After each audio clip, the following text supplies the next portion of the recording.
Testing, testing, 1, 2, 3. Testing, testing, 1, 2, 3.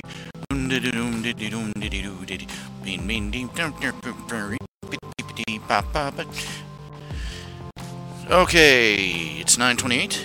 It says stream is healthy. Stream is healthy. It means something entirely different to guys with kidney stones. Stream is healthy. Stream is healthy. No, it's not. Clink, clink, clink. I've been fortunate in that I have not actually had to pass a kidney stone, I suppose you could say. Or I've never had one of the little jagged little Death Ninja stars come out through my urethra. Of course, they had to go, well, not while I was conscious anyway. On the flip side, I had to go to a hospital and they had to stick tubes in my back and run tubes up my wee-wee and just made my life real interesting for a while, you know what I'm saying?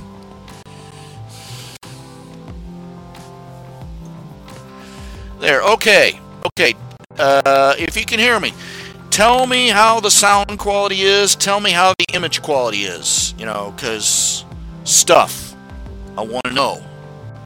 I want to know what it is. If I get hit up with another, I mean, you know, I looked it over, I have got 348 videos. 348. I'm almost to the point where I have enough for one a day for a year. That's freaky. Of course, nobody's watching them. I've got an audience that hasn't broken 10. I've never had more. I don't think I've ever had 10 people watching at the same time. So I'm not really going to be with, like, you know, the facts channel or anything. Heck, I'm not up there with the channel that's, is it a good idea to microwave this? Yeah, there was an actual YouTube show. Is it a good idea to microwave this? These guys bought all these used, you know, garage sale microwaves, like Salvation Army and stuff, and they'd put it on their back porch. They'd stick various things inside them, and then they'd activate they'd turn the microwave on, and then they'd run. And then they'd film the results through the back window of the window of their back door. You know, after the first couple of shows, they lined the back door with aluminum foil. They put exhaust fans on the porch and stuff. And they threw everything in there.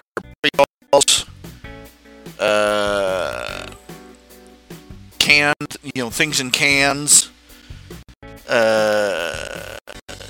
weird electric toys, you know. I think they nuked a Teletubby and a Furby. You get the idea. When you were a kid, that's making me feel freaking old. It feels like I was watching it, you know, just last month. That's all. I'm old. I'm old and I'm fat and I'm poor and I've got horrible mutant freak fat, you know, in swollen legs. If I went out in public, I'd be one of those people they photograph and put up on those, you know, mutant freaks of Walmart sites. No lie.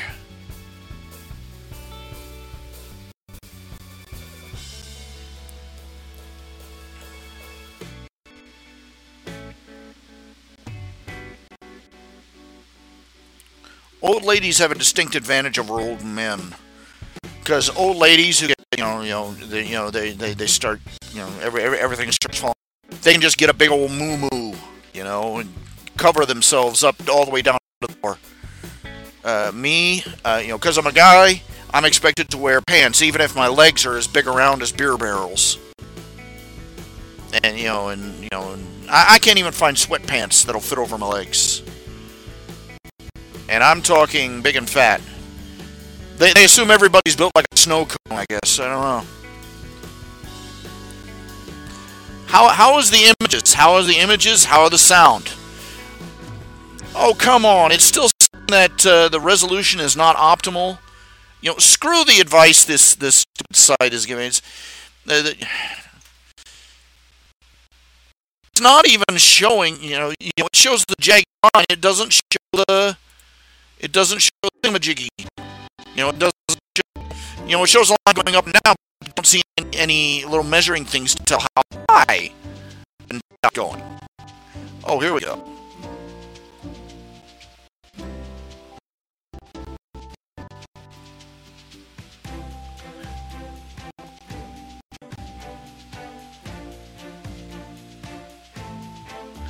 The current resolution is 480 by 360, which is not optimal.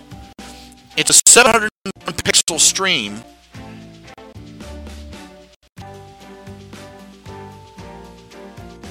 I don't know. What does it mean by optimal? Does it mean that the image is, that the resolution needs to be lower? Does it need to be higher?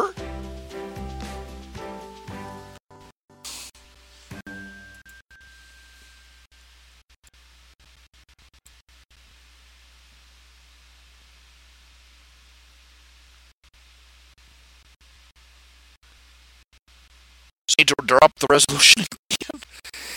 Oh God.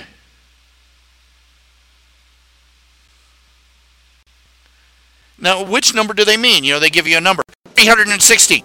Okay, last time I checked, the resolution was two numbers. Width and height. 480 by 360. Which number is it supposed to be? Like punch. The hell is the matter with you people? You build machines and you can't.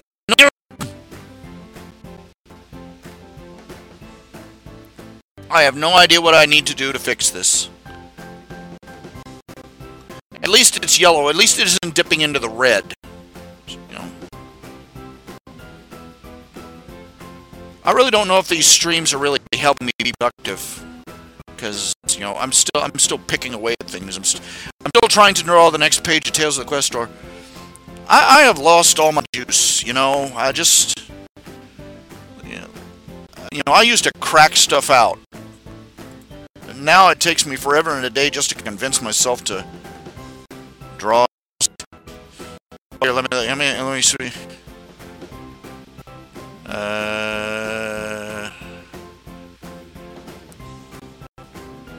Hold on. There.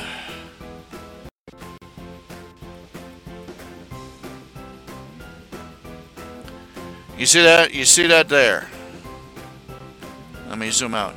You know how long I spent on that stupid wagon wheel?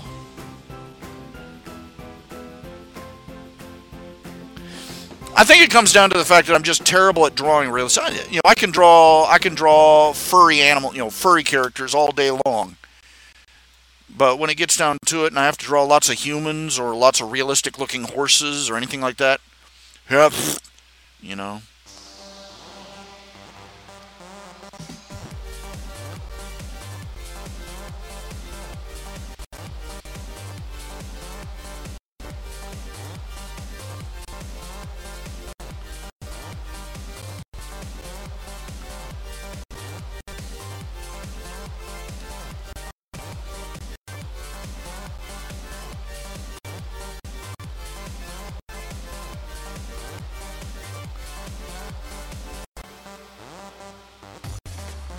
Some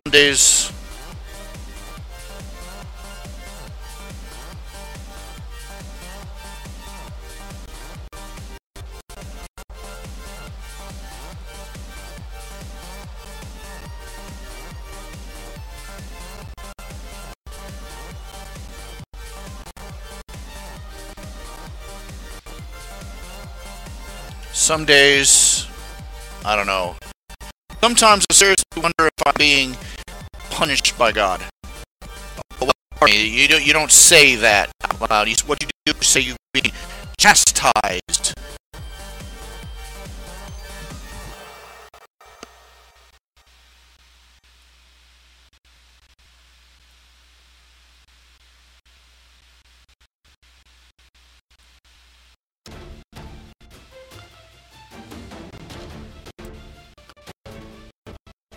Just another way of saying you're getting your butt kicked by God. I feel like God's just come over and said, well, you can't seem to be making any good use. Reached over and took my talent and went, meh.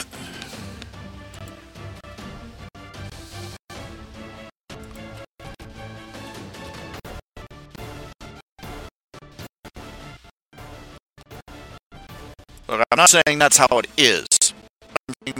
Sometimes that's how it feels. Especially when I look back over the things that I created. You know, I've changed up my live stream background images here so that it's all my own artwork. Because I'm getting real tired of these a-holes writing me up and saying, they put this notice warning. We believe you've got a copyright violation here. And then you look it up, and their automated system is claiming that you're stolen music from some website, and it turns out that what you have is a random sound of wind chimes. I'm serious. They tried to ding for a copyright infringement for wind chimes, randomly generated wind chimes.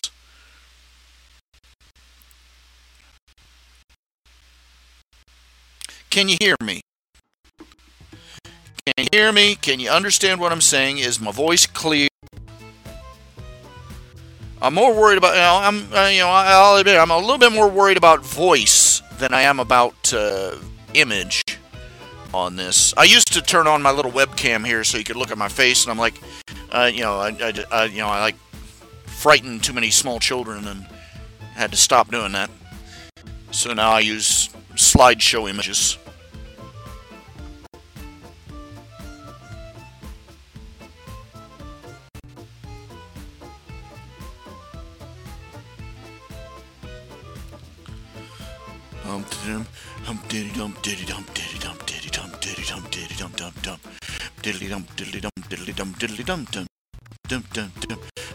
And the damn video feed is gone bad again. Pardon my language.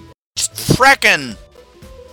Use a keyframe frequency of 4 seconds or less. That's what I've got it set on!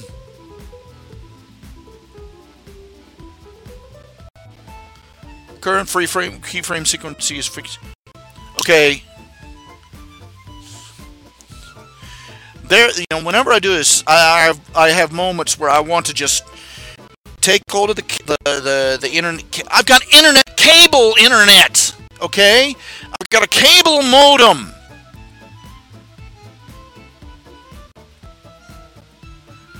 And it's still doing this snail ass thing. There are days I want to grab the line and just follow it hand over hand, out the window and down the street, and just find the internet service. Just follow it all the way to the offices where they have the main. Just start smacking people as I go until I finally reach. Just follow the circuitry all the way up to the YouTube service. The hell are you doing? Well, it might be a CPU too. Yeah, my computer, as I've said before, I used to have an older computer that unfortunately, about a little over a year ago, my computer died, and a very generous friend had this thing lying around, and it's about a $300. One of those old $300 computers, and he sent it to me, and kept the dream alive.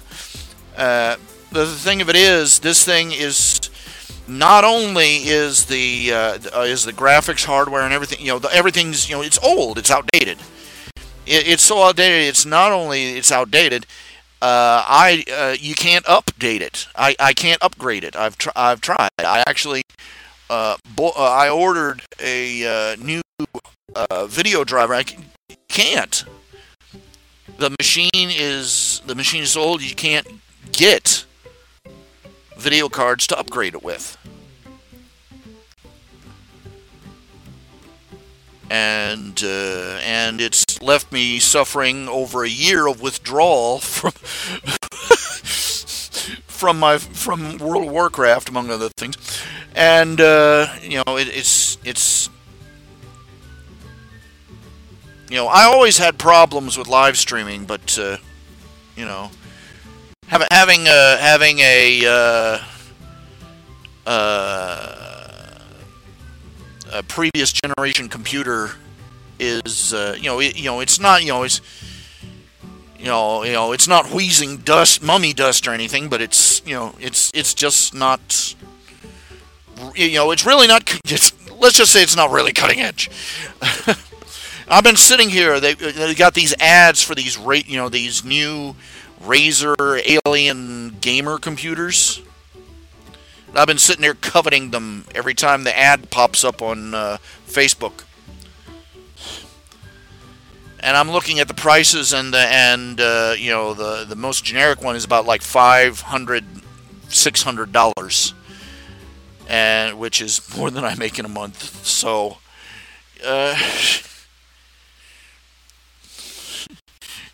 this is the sound of me rattling my cup. I'm for the poor. But seriously though, this poor man living in a poor young child has gone 3 whole weeks without any video games. Just send a quarter to this number. I used to watch that TV show. You Can't Do That on Television. Remember that one? We only had like TV, where 5 pounds of aluminum foil strung up around the walls. And it was always so frustrating. We would move into a new house.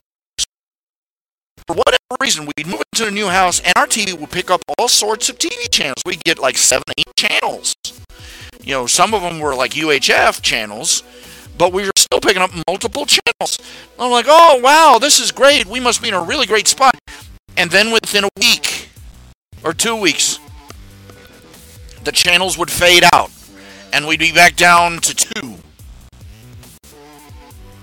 3, one of them being a UHF channel if we were lucky. The weekends were a real family together time because, we'd all watch Doctor Who on UHF. We'd all sit around squinting at this black and white TV trying to see, K9 and Doctor Who and everybody through the snow. And Dad would spend half the damn show up on the TV. I'm almost got it in. Tell me, is it better this way? Just shut up and sound, Dad. Man trying to pretend that you don't have to spend money to get TV. He's just he drove us. My parents were terrible about things like that. I swear, we're trying to watch a TV show, and he's up there at the TV, or God help us, on the roof, yelling back and forth, is it better this way? Or is it better this way?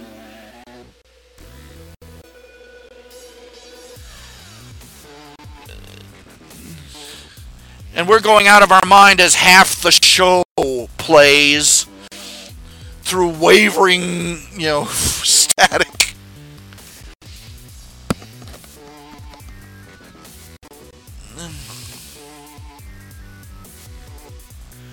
They wanted to climb up on the ladder and go, Dad, give it up. No matter how much you play with it, it's not going to magically turn into a satellite dish.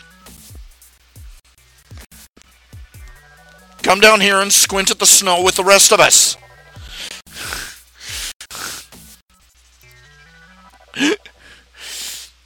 And my mother was the same way. Going out to eat. I've talked about this before. We drive downtown to pick up Mom. Mom had a job at a hospital. At one point, Mom had a job. It was the 80s. It was about that time when people started having to get 2 jobs just to keep body and soul together. All hail a wonderful social government. But Dad would say, where do you want to go eat?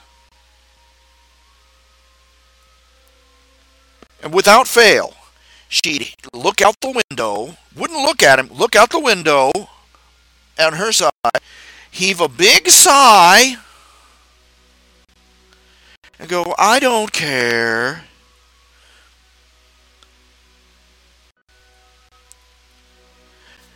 Dad never took the clue.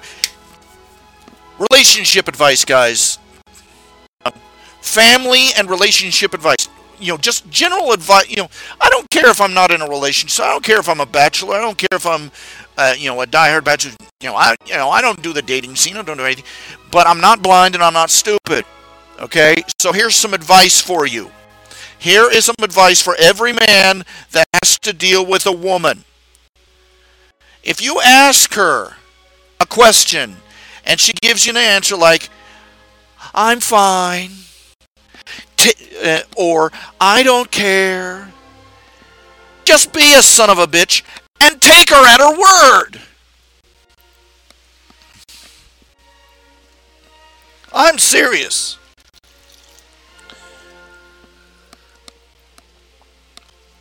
If she tells you, that'll break her of the habit like swatting a dog across the nose with a newspaper. If you start believing her, if you start acting like you believe her when she says, oh, anything's fine with me, I don't care, nothing's wrong, just take her at her word, because it's, okay, one, it's not worth the effort to find out what's really wrong. Because she will act like you are trying to pull her appendix out before she will tell you what is wrong. I watched my sister do it. I watched my sister do it. I watched my mother do it. I watched my grandmother do it. I watched women and my co-workers' girlfriends do it. I've watched women all over the dang world do it. It's not worth finding out. Because finding out just means you're getting into a fight anyway. Break the habit like you would a house pet. If she said, I don't care where we eat. Oh, I don't care where we eat. Pull into Hooters. On the spot. Just, that'll break her twice as fast. She said, I don't care where we eat. Just boom, pull into whatever restaurant you like. And don't even get mad when she says, oh, I hate that place. Just say, fine, well, you said you didn't care. Just sit down and eat. Ignore any complaint she makes.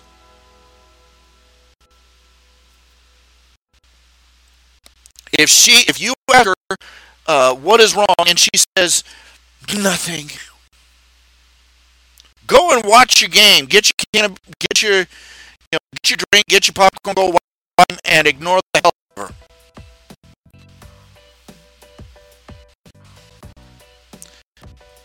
If you want to go out with your friends, and you ask you, do you mind if I go out with my friends? Say, oh, fine, go out with your friends. Do it! Just boom, out the door. Don't let the door hit you where the good Lord split you.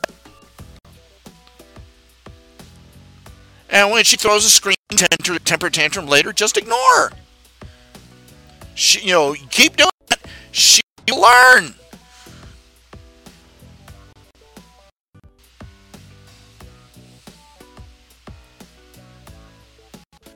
They're not doing it because nothing's wrong. They're not saying it because they don't care. We all know they're lying. We all know they're lying when they say stuff like that.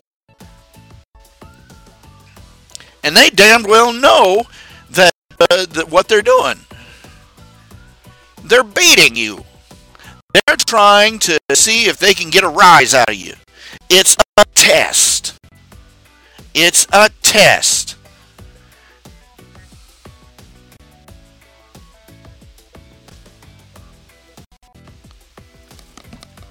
I used to think that my mother had a unique, approach to the whole. Growing up, I thought it was just my mom trying to, keep my dad from spending, quote unquote, wasting money on eating out. And then I've been online. Every man on the planet has to deal with this crap. You ask the woman where she wants to eat. I don't care. They do this because we let them. Oh, get her to leave. Look, if that girl is still testing you at this point, if you're in a relationship with a woman and she is testing you like that, like you're some guinea pig that has to push the right lever to get a treat, you don't have a relationship.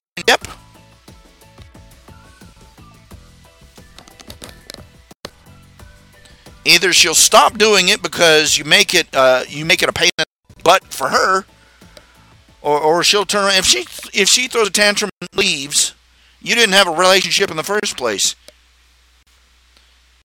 You know, it's the same problem as all these women that, you know, they go out there. You know, you get a ring up on the phone. Who is this? Who is this man? Who's man on the phone? Who is this woman on the phone? My boss's secretary. She's 85. Oh, you're into older women. You know, don't let women do that.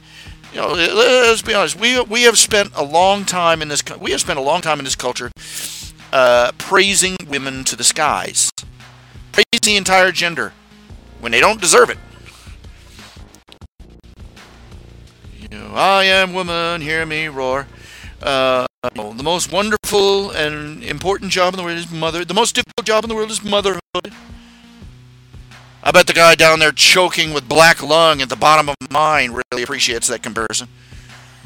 Oh, gee, thank God I'm down here. I could be up, you know, I could have ended up raising the kids.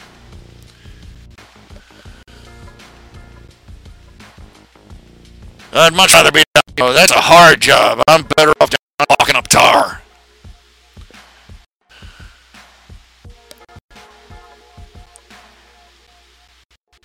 I have seen women do some. Look, we have spent decades, you know, just, you know, half a century just praising women as a gender to the sky, and demeaning men as a gender as much as possible.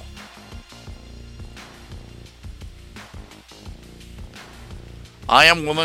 Hear me roar. Man.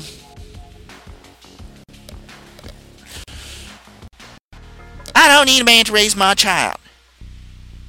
I raise a child on my own. Yeah, you can drive a car down the freeway at 100 miles an hour steering with your feet. That doesn't mean you should.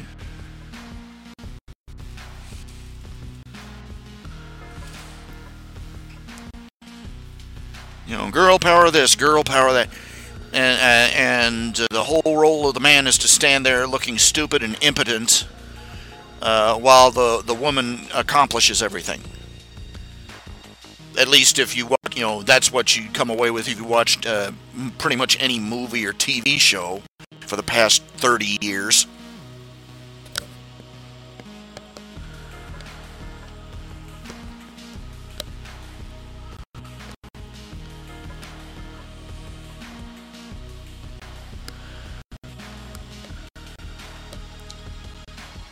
And, you know, and all about women empowerment. And look out the window. Look at how feminine, and you know, and we didn't, you know, and we did this trying to please feminists. We tried to please the feminist movement, trying to, you know, placate them, trying to calm them down, trying to give them what they want, trying to think, you know, if we just give them what they want, you know, if we compromise with them, we give them this, we give them this, give them that, and you know, and just smile and say, you know, girl power, and praise them to the skies for being mothers and sisters and daughters, then they'll calm down and we'll all live in harmony again. Guess what happened? No, they didn't. Look at how you see the feminine and the whole women's activist thing has gone batshit insane. And they're louder, angrier, more demanding, more demeaning, and more incorrect than ever before. Every woman in Western Civ is raised to think the sunshine comes out her ass. there are a lot of women out of that at some point. And thank God for families that raise their daughters right, and they don't get that. But that is the vibe, that is the attitude, that is the atmosphere. There, the woman's interests are more important. Women's issues are more important than anything else. Women's studies, an entire college course dedicated to plexing about things that women allegedly are suffering. Let's look uncategorically. Women in Western Civ are the most pampered, privileged, and well-off, quote-unquote, minority or group in Western Civ, in human history.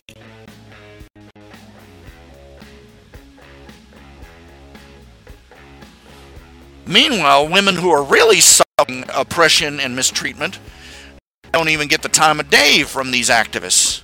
And if you try and bring up, well, what about these people? They go, oh, you're just trying to distract it from our issues. It's all about her.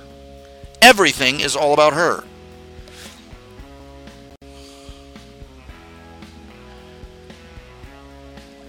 And God help the man that tries to bring up, men are being treated poorly as a consequence.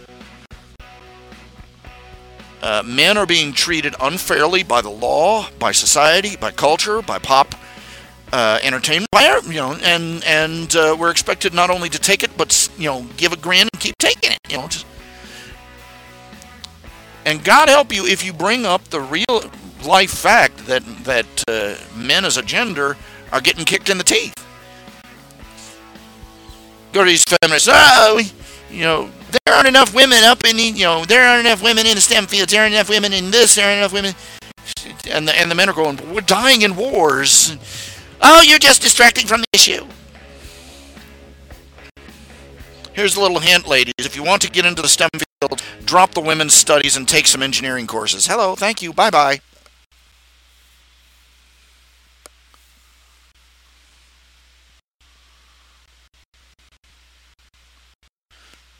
They pissed off that there aren't more women engineers and scientists and electricians. And their solution is to go around bothering kids and doing a rah-rah parade, saying you can do it, girls can do anything. They won't bother taking the courses. They won't take the engineering courses. They won't take the math courses. They won't take the science courses. They won't take... And they wonder why there aren't any... Because the women aren't interested in that shit. This may come as an incredible surprise to some people, but men and women have different interests. Different motivations. And, what a shock. They follow different career paths. We've got women out there on the internet holding up signs. I'm oppressed because I have a college degree in women's studies and I can't get a job. Gee, imagine that. Can't get a job with a degree in women's studies. You ever wonder why? I'll just stand out there and say, I've got a degree in underwater basket weaving and puppetry, and nobody wants to pay me any money, It just torques me off.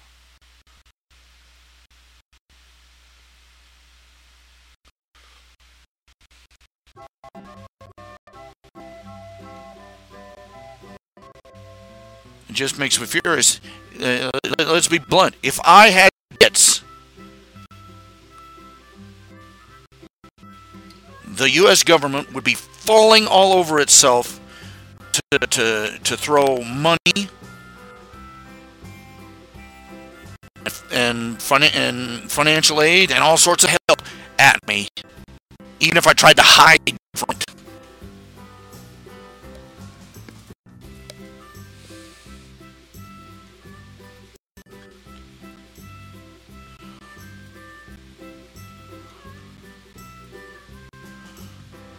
You have no idea how tempted I've been.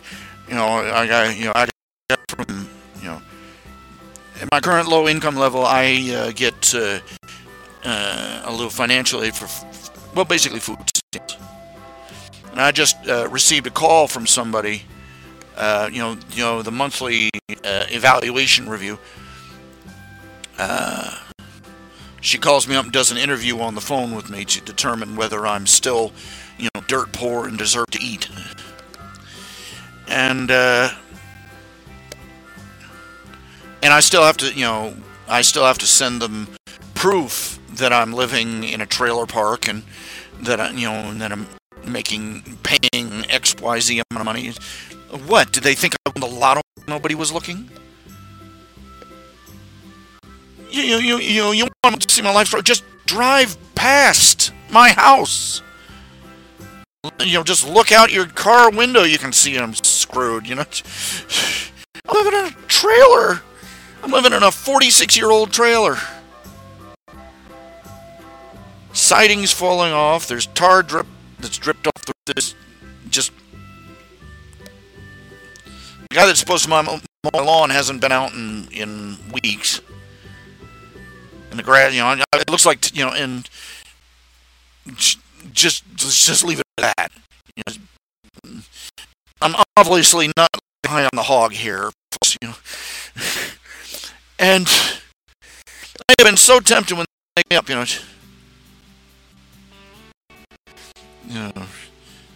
Now, sir, are you in need of financial aid? I've been so tempted to go see. Or maybe, Allahu Akbar.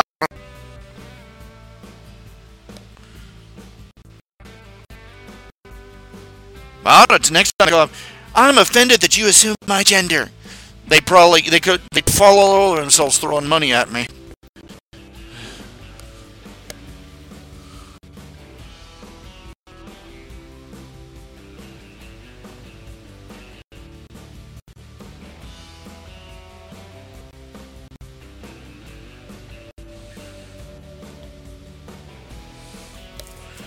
It doesn't get me going off on a rant, does it? Keyed up and wound, torqued off. That's me.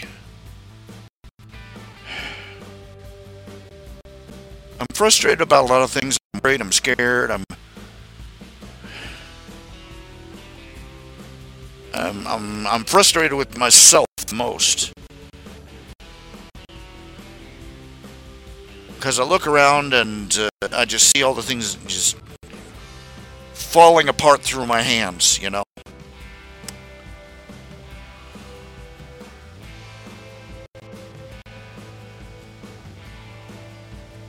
The wolf's not out the door, sleeping on the couch right next to me.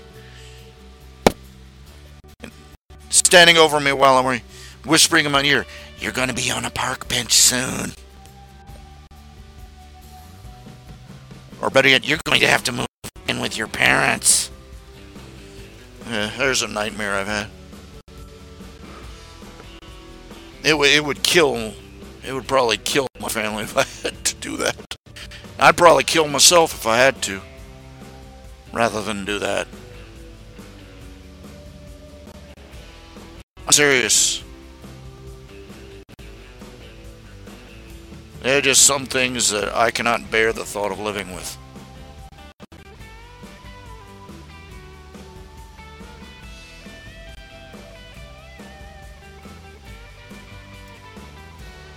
Sorry, I'm getting off on a chomp a Ritalin, chomp a Prozac trip here. When it gets late at night and gets dark, and I've blown off a lot of steam, you get that and then you get depressed.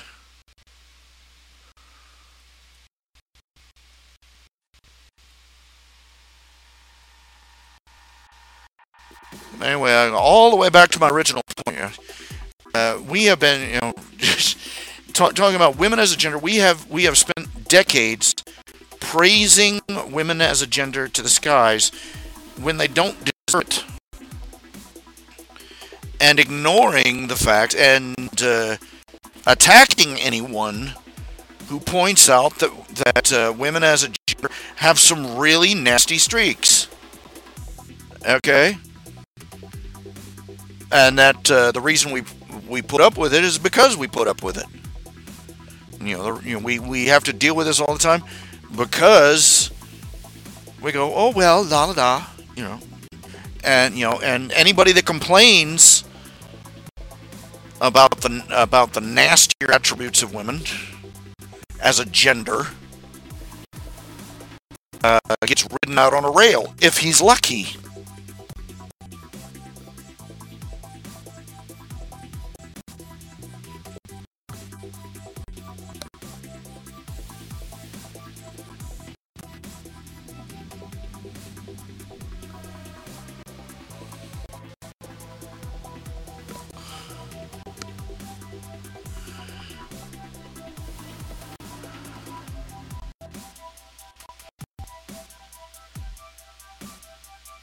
Men are more aggressive. Women are more vicious. Just for starters, there you go. A man, he loses his grip. He'll jump you and beat your face in, hospitalize you. A woman will rip open your chest and shit on your heart, as one man put it.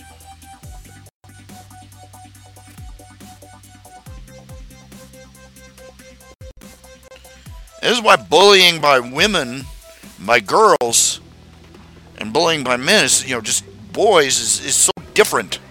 People didn't realize it for years. They thought, oh, girls are so much nicer. They don't do all that hitting and fighting and stuff. No, they just rip up. They'll just take somebody they don't like, a girl especially, and they'll stand around her and just rip her soul to shreds.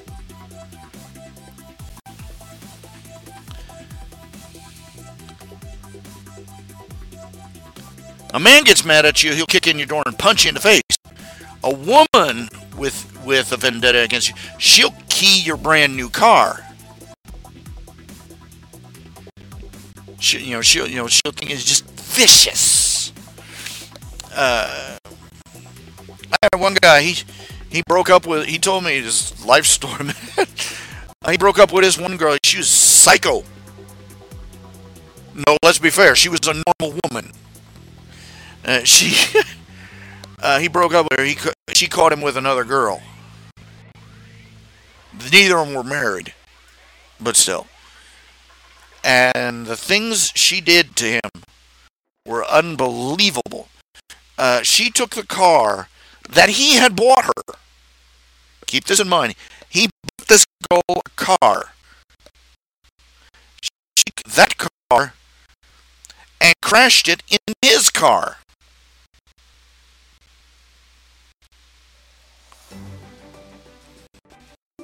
Just out of spite.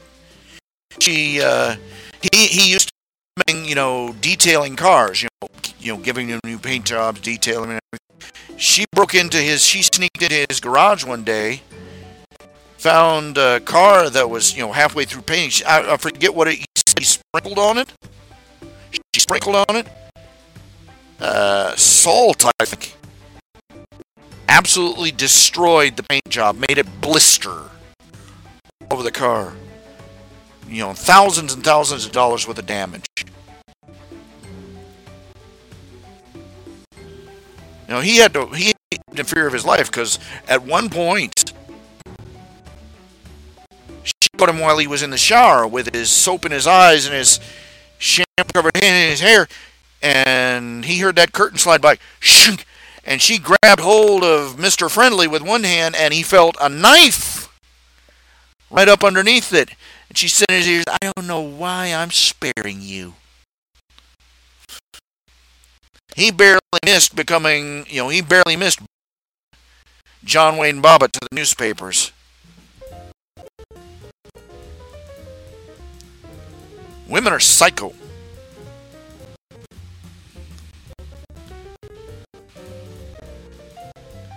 And the horrifying thing is that our mainstream society regards everything that women do to men as just funny. They're a she-devil. My super ex-girlfriend. Just to name two off the top of my head.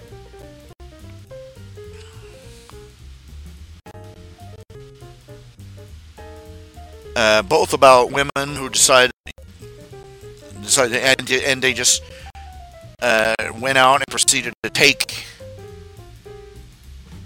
everybody's, their ex-boyfriend, ex-boyfriend and ex-husband's lives apart. And they were supposed to be comedies. And they were doing things that would have been murder one if they'd have succeeded.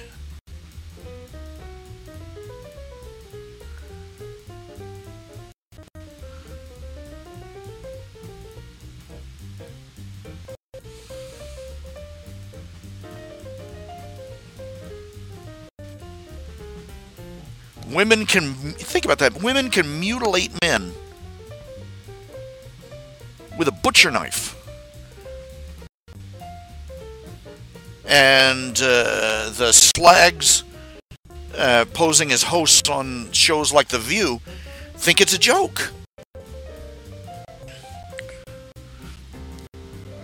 Big hint, factoid. Domestic violence cases, assault and battery, violence. I'm talking serious, blood and broken bones kind of violence. Domestic violence, it's 50-50. In fact, it's creeping over to where the women are committing more assault than the men are. Cases are women attacking men. But when the kicking the door, the first thing they do is they tackle the man, cuff him, and give him a mandatory restraining order, because the assumption by law is that the man is the aggressor, even though literally half, 50% of all domestic violence cases are a woman attacking the man.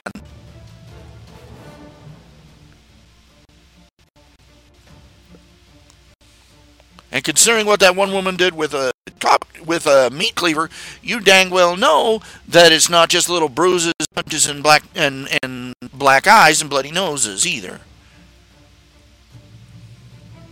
I said, when men are violent, women are vicious.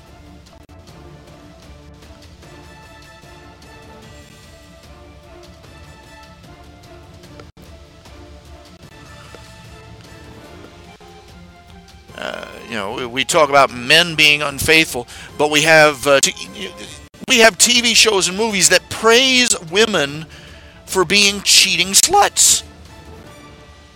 Remember the movie Eat, Pray, Love? Woman was married to a man.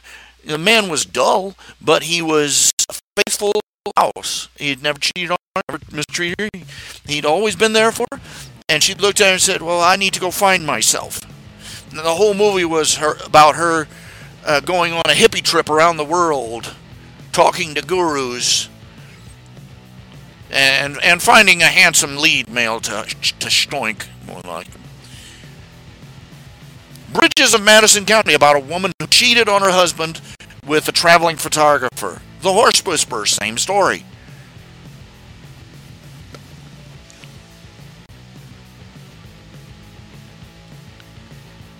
It's screwed up. There was, the cultural gestalt is, if a man cheats on a woman, it's the man's fault. If the woman cheats on the man, it's the man's fault.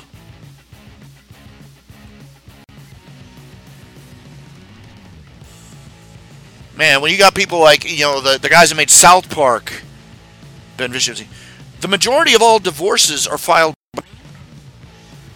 no-fault divorces, and those so-called no-fault divorces quickly turn in it was all the man's fault, because the courts, the woman walks away with everything, and she is automatically assumed to be a better parent just because she has a vagina. After breastfeeding is done, you no longer have a paternal advantage.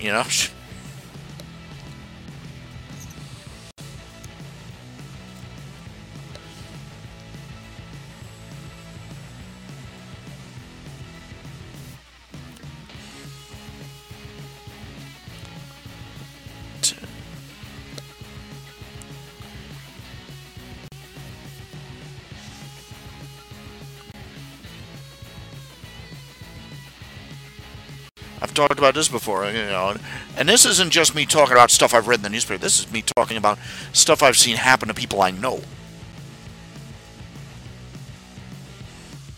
Had a deacon in our church once. Woman, his wife thought she was the pillar of the community too. She is, bride of Satan walks the earth, she thought she was Little Miss Churchy, but you turned your back on her at your own peril.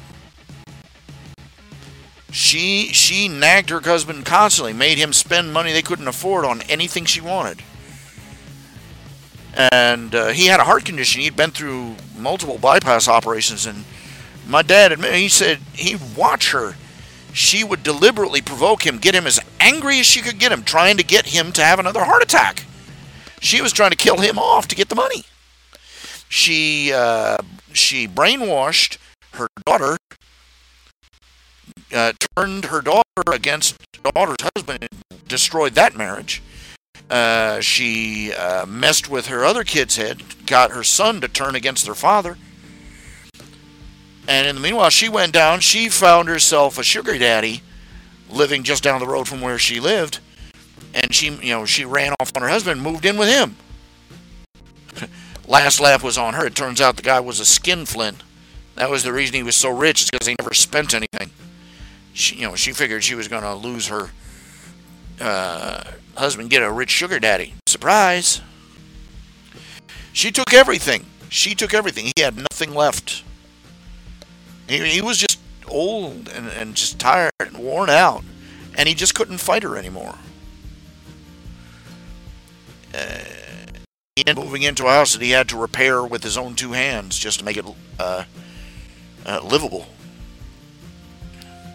She took the house, she took the car, she took the kids, she turned her adult kids against him, and turned her daughter against her daughter's spouse. She passed herself off face to face as a nice little churchy housewife, dumpy little churchy housewife, but she was a Satan bitch on wheels.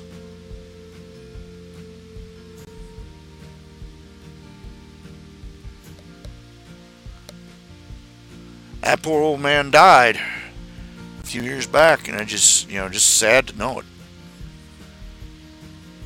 Just worn out.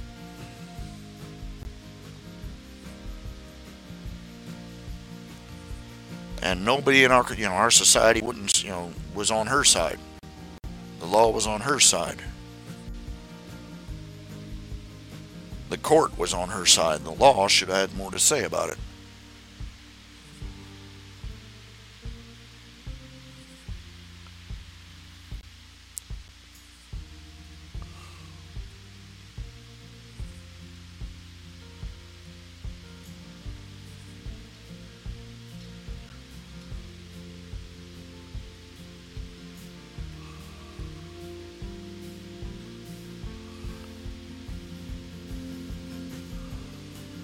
We talk all the time about men who are dogs, just running around, ruff, ruff, ruff, going after every skirt they can chase. Now they're saying they won't commit and they won't marry and and you just, all men are pigs. Nobody wants to talk about the flaming epidemic of gold digging whores. There's no other word for it. I'm sorry, but you remember, I'm to steal a routine from another guy. Arnold Schwarzenegger. Suddenly, it's all over the news. He cheated on his wife with the maid, the housekeeper. Cheated on his wife with the housekeeper. Oh, what a dog! How reprehensible! Rawr, rawr, rawr, rawr. What about her? She was a friend of Arnold's wife. She was, she helped raise her kids, cleaned the house, and then she turned around and she slept with her friend's husband right in their own bedroom. Why did nobody call her a slut? Oh, because we don't want to do that. We do slut shaming, and we don't want to call a woman a slut because that's slut shaming. Madonna whore complex. Where did they get off with that? Madonna whore complex. Where did they come up with that bull crap?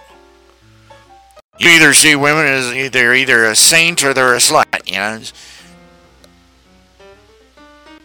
Well, let's see. Either she's sleeping around or she's not sleeping around.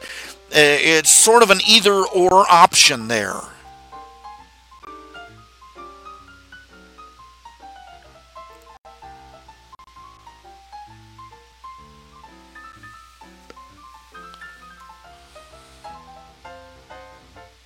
Would you rather have the complex that women have for men nowadays?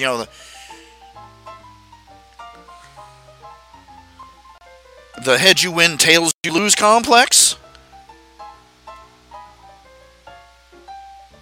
Where all men are pigs or all men are pigs,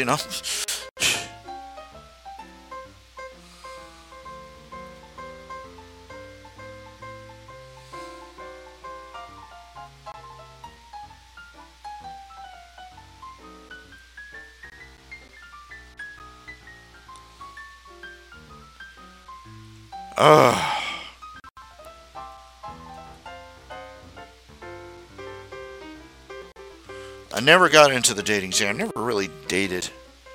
Never really, never really found, even as a kid, I knew, dating takes money, and I never had any cash. I never had any, what was I saying? Oh, hey, you want to go out? Great. Let's catch the bus. No bus where we lived either.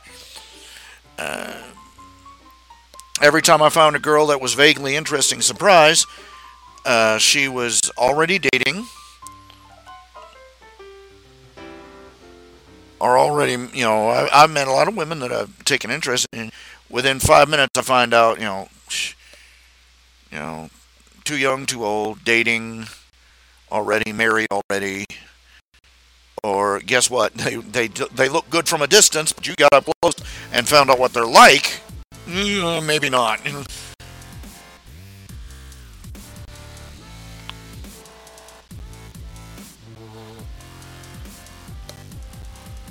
And I look at myself and I know myself, if I had a daughter, I wouldn't want her ending up with a husband like me. That's I am just I'm poor. I'm I'm basically unemployed, and I've always struggled to hold a job. I'm living. Let's put it this way: I'm below the bottom rung, and this is not a guy I've never really had an angle on relationships. The real day to day, being with some kind of thing, and. Being in a relationship is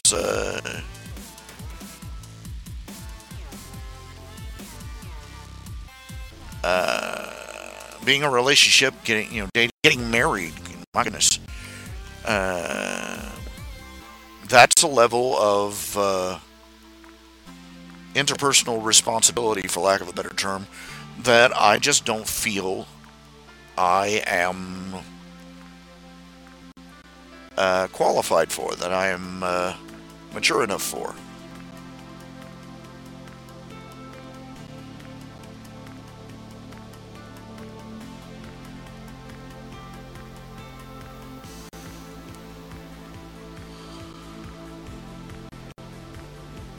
Because if you're going to be a husband, you got to be a head of the household. You got to be the man of the house.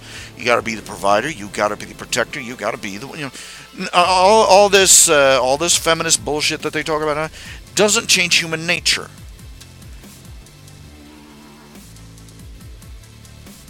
$50 years of fluffed up progressivism doesn't change 10,000 years of human nature.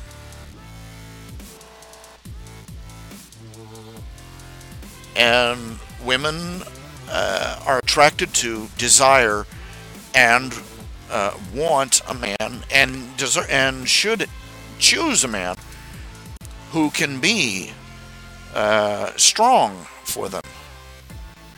And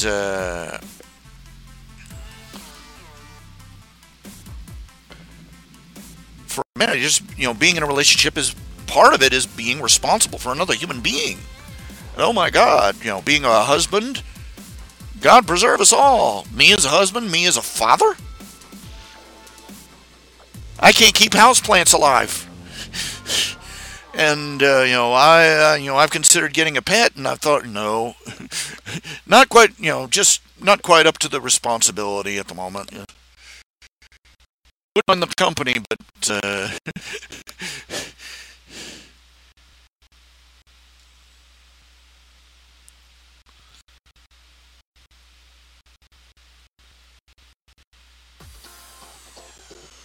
just not quite up to it.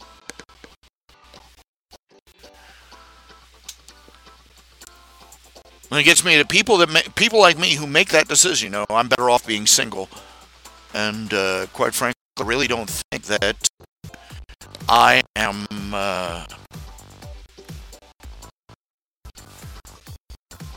I don't think I am a sufficient quality to be a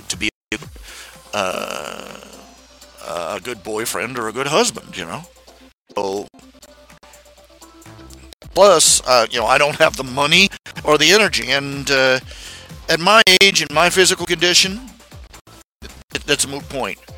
No woman is going to look at me with any kind of interest, and for a lot of good reasons. So, just better off letting it, just set it aside. I'm better off without it. And the women are generally better off without me. But men like me who have decided this for themselves, and basically, and who have also looked at the social and legal conditions around being a man and being a husband and father in this country, in this culture, under our legal system and all these other things, and has decided, bad deal, not interested. Men who have decided, no thank you, the deal sucks, and turn away, are treated like crap. There are videos on YouTube from supposed conditions. Be a real man. Get married. Like, hello? Excuse me? If they said be a real woman, be a mother, oh man, the blood would be in the streets, There'd be bits and pieces of scraps of them splattered all over their camera when the feminists got hold of them. Screaming toucan-haired she-devils would pounce on them out of the sky.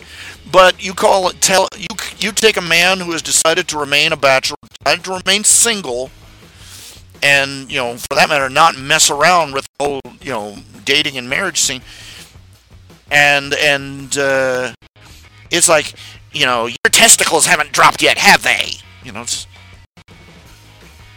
You're not man. You say anything. And if a man points out that I don't think I'm ready for marriage. I don't think I ever will be. And what's more, society treats our society treats men, especially married men, like shit. And I'm really not up for that. And they're accused. Oh, you just can't get any. I love that. A woman tells you decide that you don't want to mess with it. A woman tells you, oh well, it's because you can't get a piece of A. Seriously, they're openly saying that.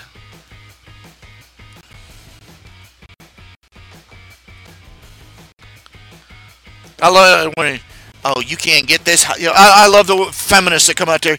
You see their picture. They look like shaped like a shmoo. Got hair that looks like they were attacked by the Kool-Aid man. Square glasses, ring through the nose. You just can't handle all this woman, And I'm sitting there, lady, I wouldn't pork you with a dildo on a 10-foot pole. Yeah, I wouldn't touch you with a 10-foot stick. No, not gonna have it. Not gonna deal with it. And just and it's and look, getting sex is not an accomplishment. Getting sex is not an accomplishment for anyone.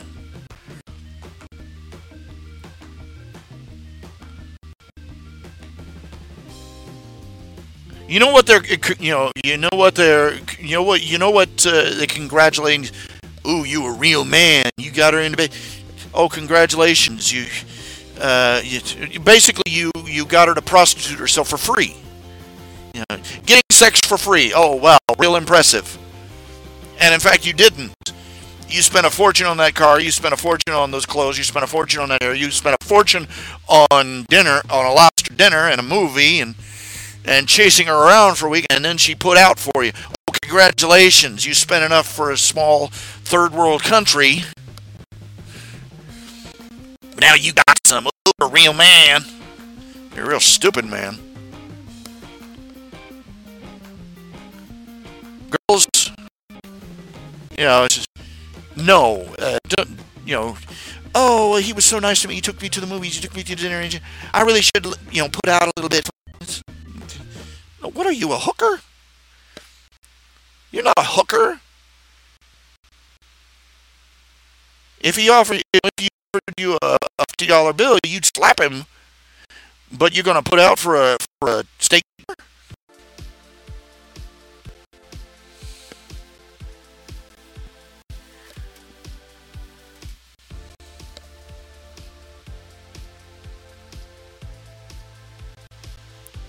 Man, you think that's an accomplishment?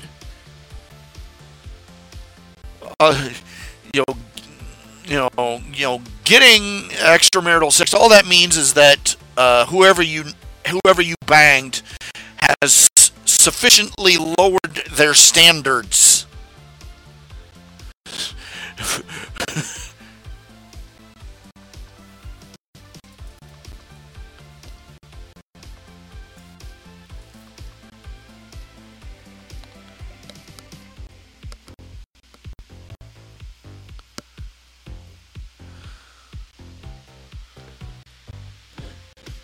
Oh, baby, I managed to convince a drunk woman to lower her standards and sleep with me.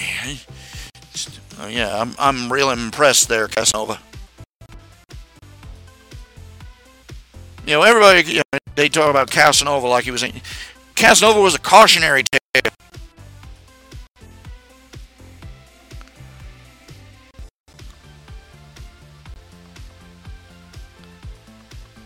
You know how the story ends? Casanova's story ends? I forget whether Casanova or Don Juan. I forget what the name of the story. The story, it's classic story. It ends with either death or the devil coming for him.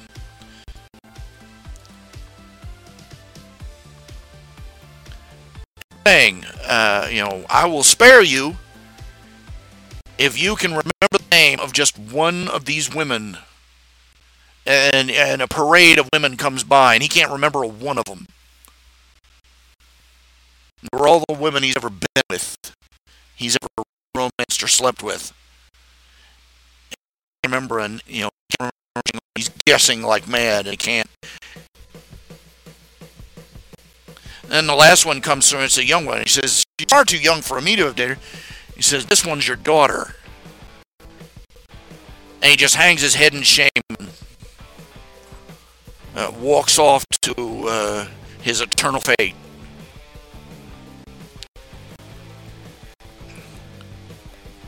There's nothing great about being able to get set. They sell it on street corners, okay? There's quality control to buy a bag of oranges.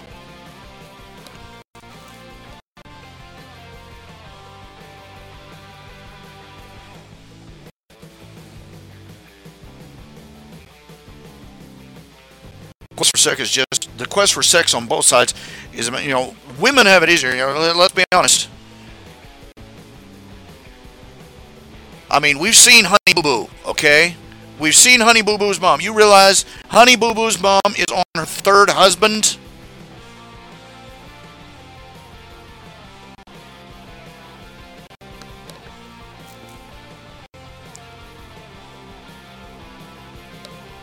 Some part of your brain, some part of your back on your brain. Someone had sex with that woman!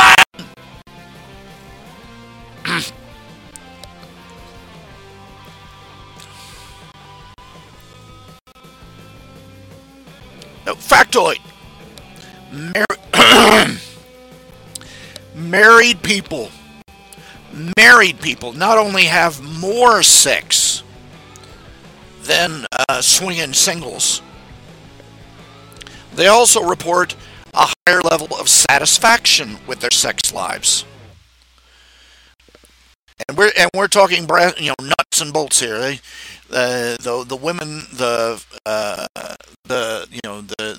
they get a report. They're asked how long did it last? How intense was it? They asked the women, did you orgasm, and how often?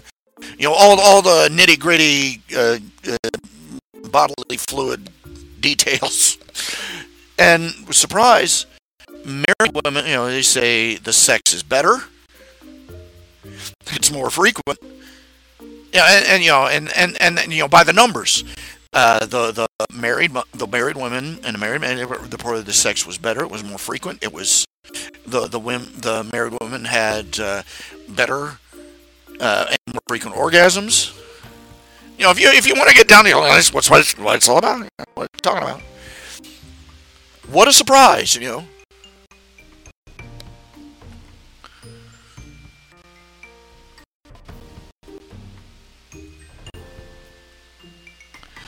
That's the interesting thing about the forbidden fruit. It looks so good from a distance. Then you get a taste of it, and you find out it tastes like durian.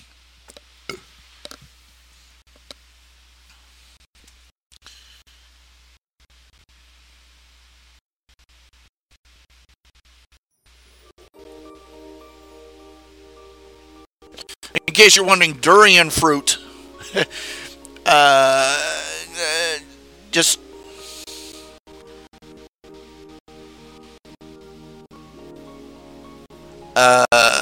let's just say that durian is acquired taste, and you spend the rest of your life trying to unacquire it. It's a spiky fruit from the east. It's spiky on the outside, spiky green thing, and the smell and taste is reportedly horrific. But for some reason, it's very popular out in the eastern countries, in the Orient especially, the Asian countries.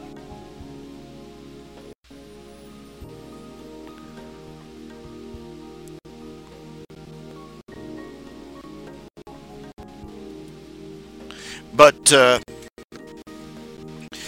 I get made fun of a lot on ropes.org. A lot of my comic strips and my fan fictions are on there. Their own, just look under RHJunior or Reality Check, and you'll see all sorts of pages. tvtropes.org, and listing. And I'm not very well because I have controversial stands on issues. And everybody out there, they poke fun at me for having the trope people have good sex.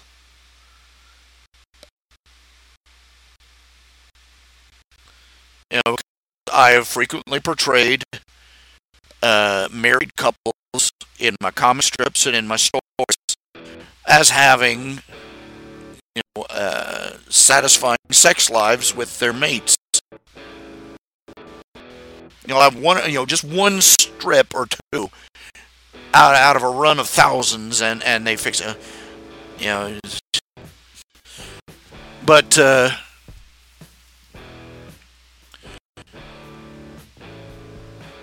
what a surprise that happily married people should have happily satisfying sex lives. Imagine that! It's unthinkable. What a wild and crazy paradigm shifting concept.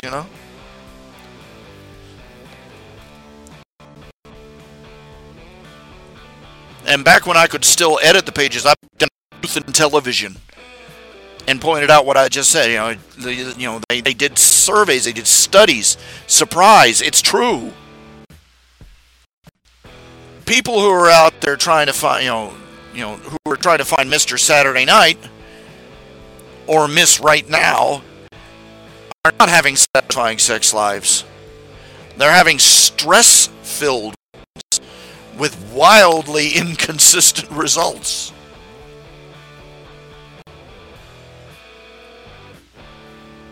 And even I'm not even going to get into the moral or ethical issue. I'm just pointing to biological facts. Of course, degenerate hedonistic millennials run TV tropes. Degenerate hedonistic millennials run everything. But let's be fair. They're no more degenerate or hedonistic than any other previous generation. I'm sorry. I've seen the photos from Woodstock.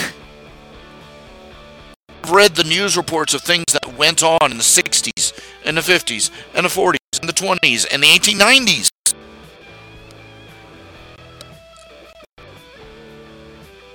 As one man put it, it's not that people are getting stupider, it's just that stupid people are getting heard by more people. That goes for the sick and depraved too. That goes for the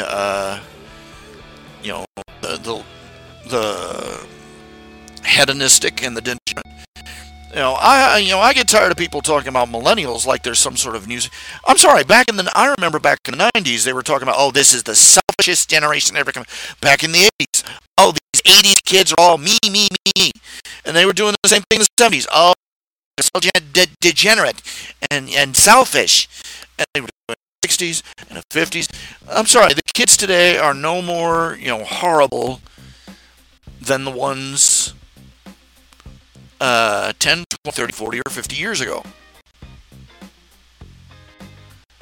If you go back to 50 to 100 years ago, you might find some horrifying trends, as in the kids today aren't nearly as nasty as the ones from 2 or 3 centuries back. Society has always been awful. Thank you.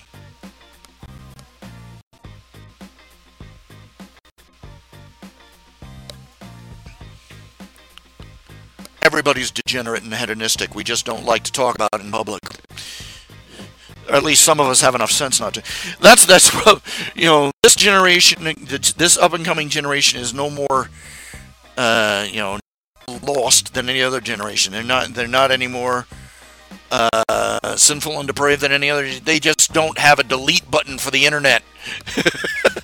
That's what it comes down to. Oh my.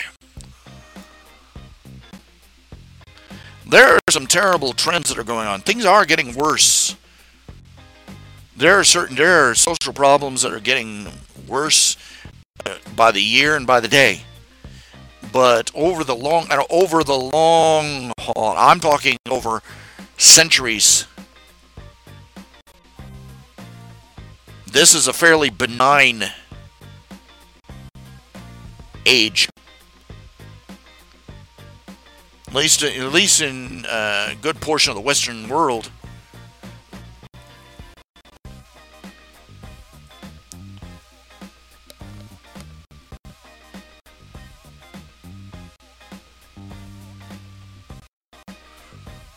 There are sad, terrible things going on. There always are. And maybe I'm a little too acclimated to them now these days. But if you look over the course of history, everybody talks about how terrible the world is today. Oh, really? Was your grandfather sold on a slave block today? Oh, well, congratulations. Welcome to a period of history that was the exception to the rule.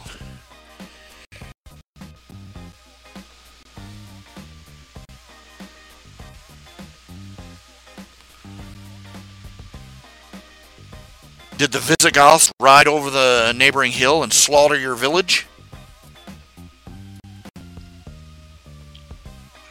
On your way to Disneyland, were you attacked by highway bandits?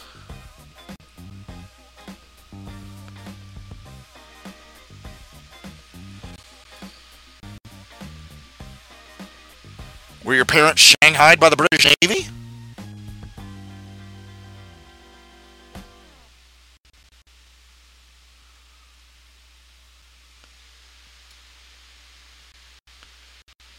Look it up.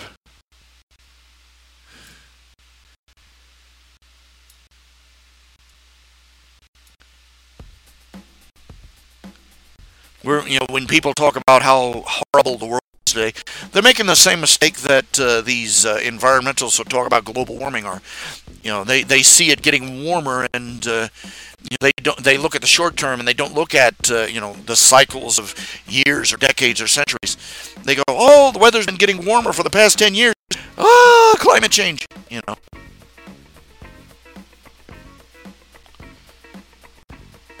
Hold out a little hope. God's still on his throne. His children still are working in the world, doing their best to be the salt of the earth.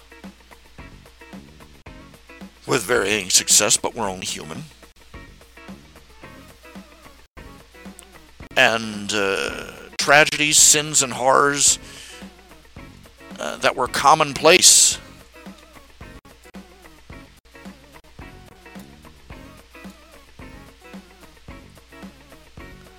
all over, that were status quo everywhere in the world, have not been seen in ages in a good portion of it.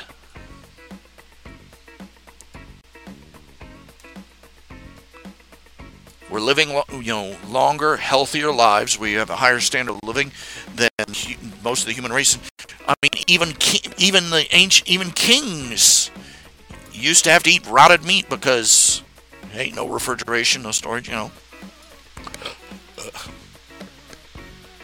We enjoy a standard of living that the kings of Europe and the pharaohs of Egypt couldn't even fantasize about.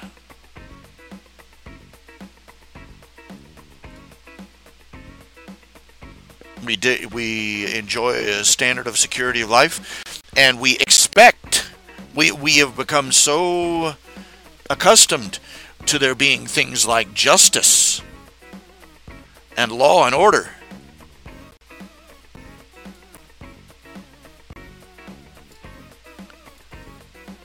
And freedom of speech and press and religion that we take them for granted. As being, we think of these things as being the status quo. They're not. We're enjoying a better, more freedom than most of the world has known in 10,000 years. Okay, I'll be right back. Gotta do the restroom run.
And I have with point.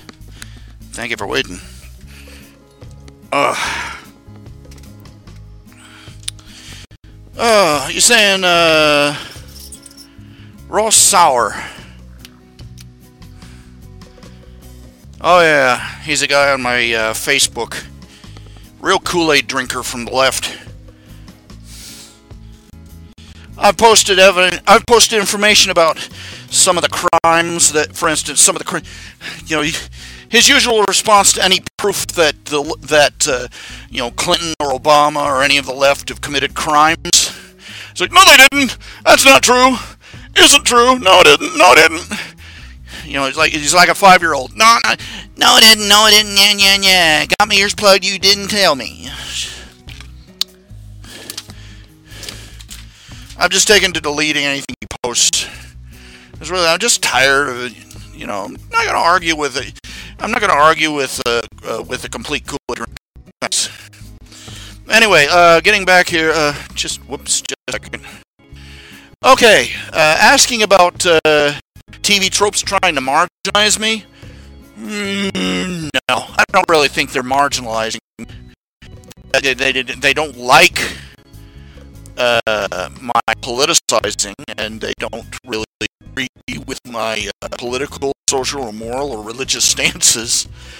A lot of people who post there don't, but a lot of people in general don't. Welcome to Life 101. Welcome to Life as a Christian on this planet 101.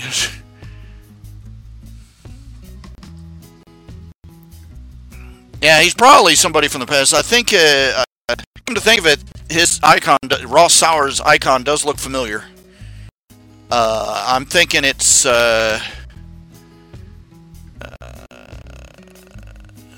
what's the name of that lizard bird? Supposedly a missing link. I can't believe that skipped my I can't think. It's on the tip of my tongue.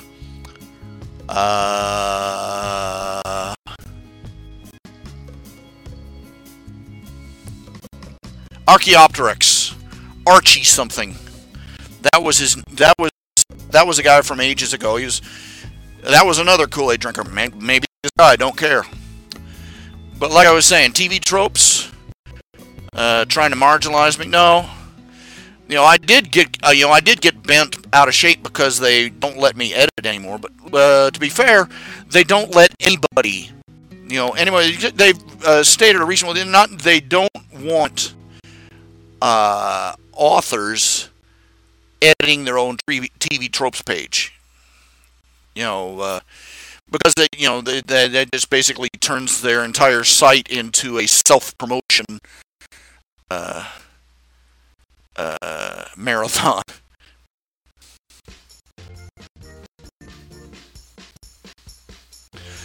So, whatever. As long as they're not creating stuff that's blatantly false about me. Of course, I've said that before too. I've said this before. Everybody accuses me of preaching and politicizing too much, and yet if I was a bog standard leftist, nobody would even notice. Because that's just normal.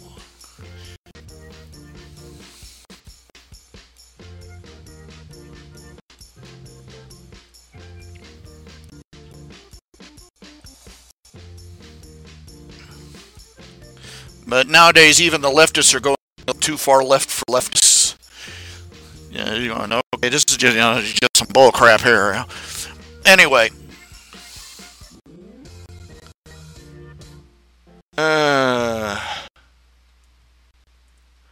I do tend to soapbox a lot. I really don't know if it's, I've gotten old and mature enough that I can, one that's really effective. And if it's really helping me in any way, when I'm trying, when you get raised by a Baptist preacher,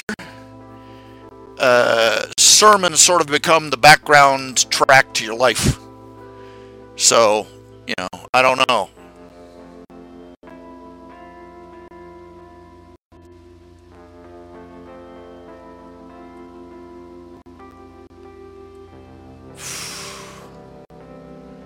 I never really wanted to visit anywhere in Europe, even when they weren't being overrun by Muslims.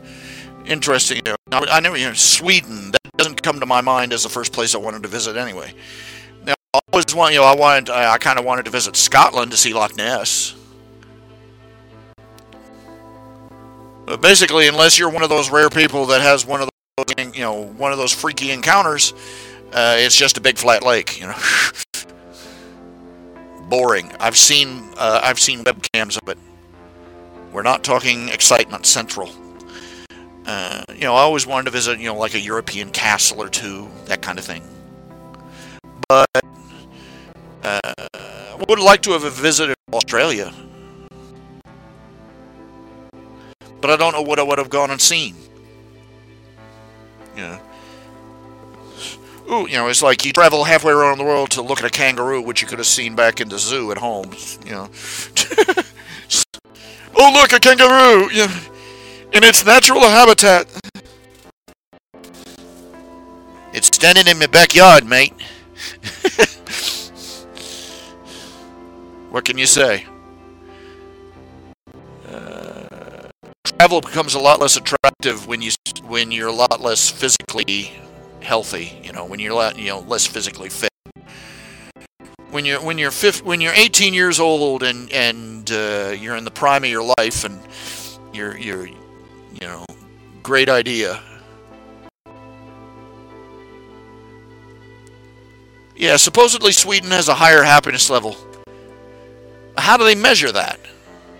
That's the big question you need to ask. How do they measure happiness? I'm sure if you went to Stepford Village, you'd get a great report on local happiness too, One of us. Gobble, gobble, gobble, gobble.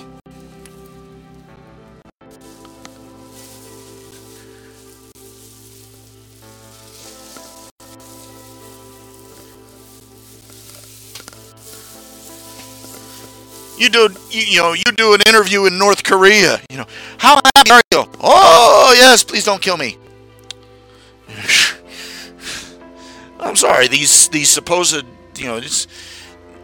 I can't think of any sloppier, more pseudoscientific bit of research.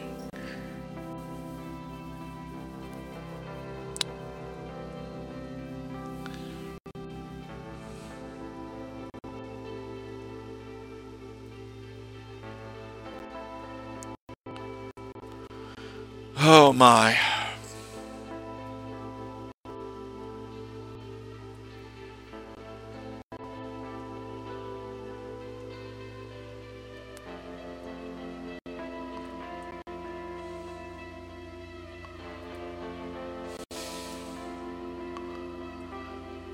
Yeah, it looks like a couple of other countries are looking to leave the EU too.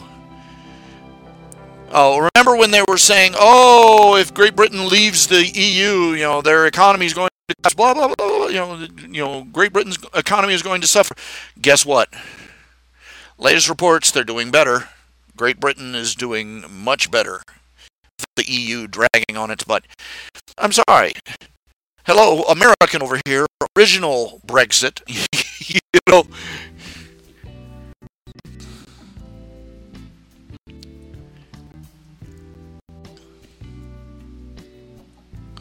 When you're not, you do so much better when you're not giving most of your income to idiots.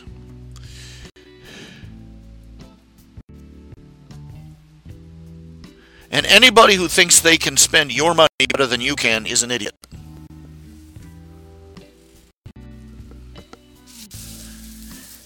Anyone who can look at the results, at 100 years of bad results from Marx and Lenin and Stalin and all the rest, and still think, oh, we got to give it another try, they're idiots.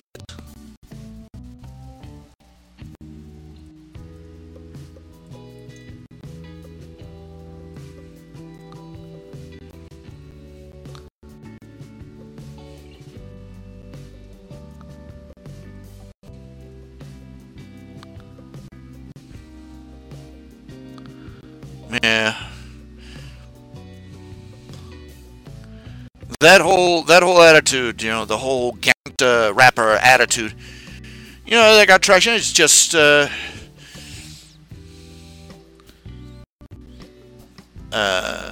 they got off on selling the idea to kids that if you were good and well behaved, you were a good slave.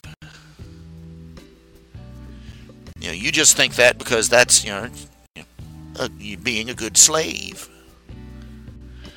And they got the notion that being a rebel. The idea of the rebel always sells. They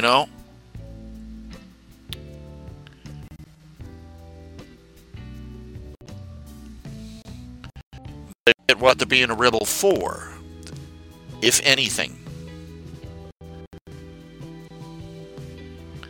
Rebellion for its own sake it's a monstrous evil. Because we've seen where it leads. It's cutting your nose off to spite your face. At the very least.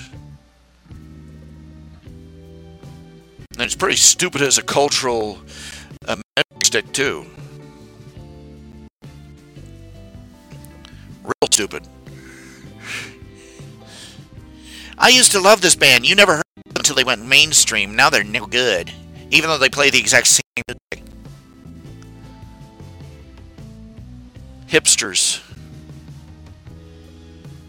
Nobody respects a hipster. Except the hipster himself. Even other hipsters don't respect hipsters. Excuse me. Because they're always trying to one-up each other. Hipsters are always on the lookout. Oh, you're not really hip. You're just a sellout. You a popular band or a popular artist. Just.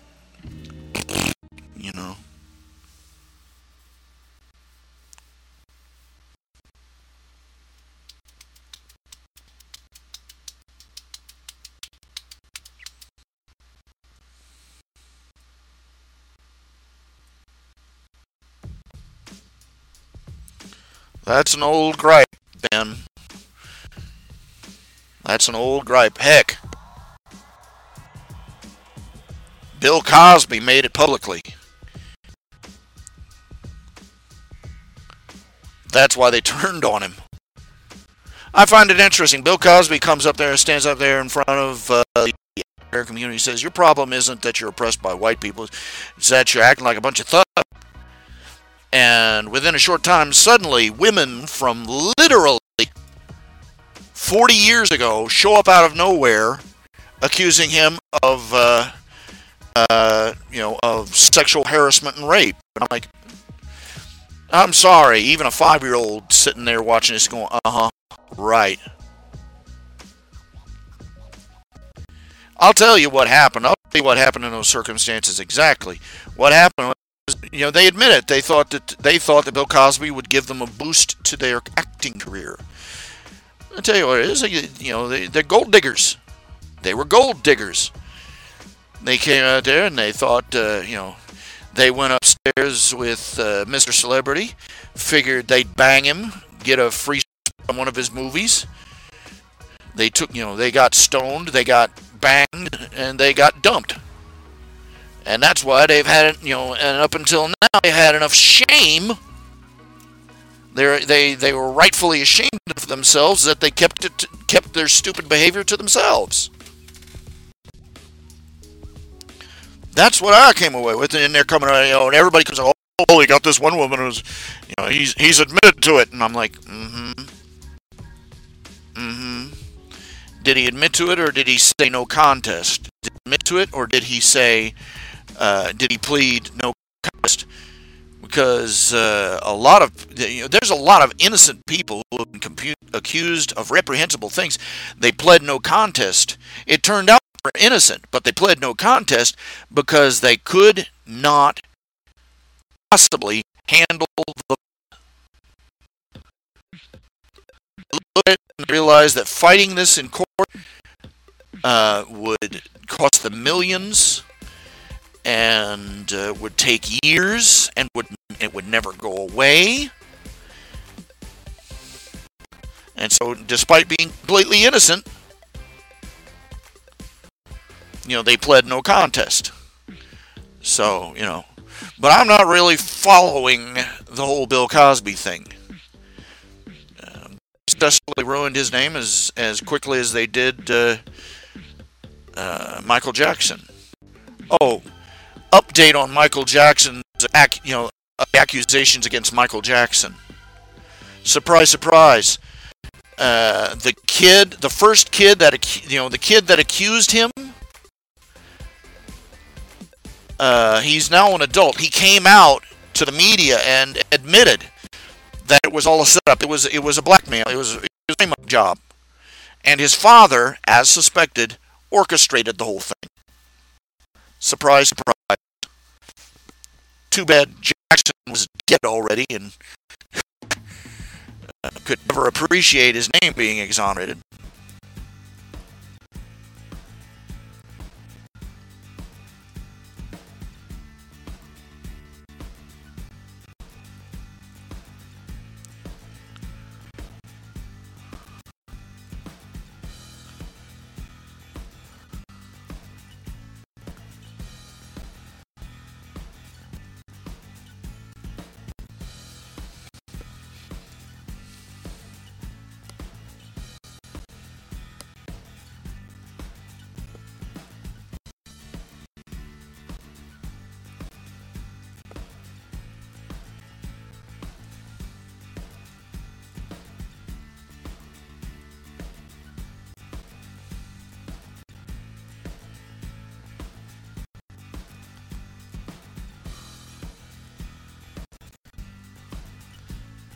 You want to know what the liberals in government are doing, what the Democrats have been up to lately?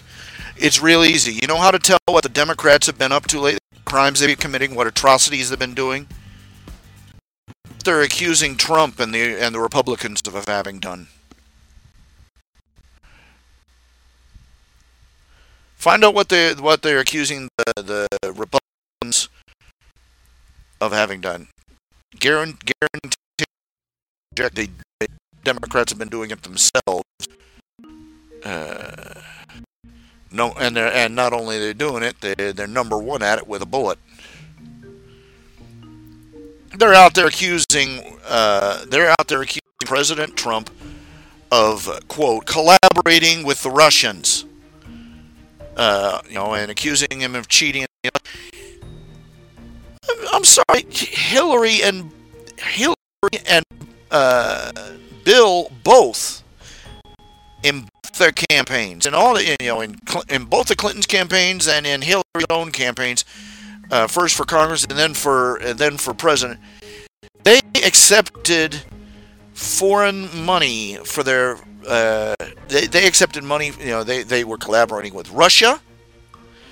They were getting money from Russia. They were getting money from communist China too, for their election campaigns, which is a crime. Surprise, surprise. I'm tired of looking at this. At the Facebook feed and seeing shocking new evidence comes out of Hillary or Bush or this, that, or the. I've reached a point where my only entry is call me when they're behind bars. Just don't tell me. Don't tell me until somebody actually puts handcuffs, arrests them, anything. Call me when they actually treat these people like they are subject to the same laws as me and the rest of mine. Don't bother with these non-stories. If they've been guilty of if evidence has come out of some horrible crime they've committed, and they're sitting there and nobody is slapping cuffs on them, it might as well have happened.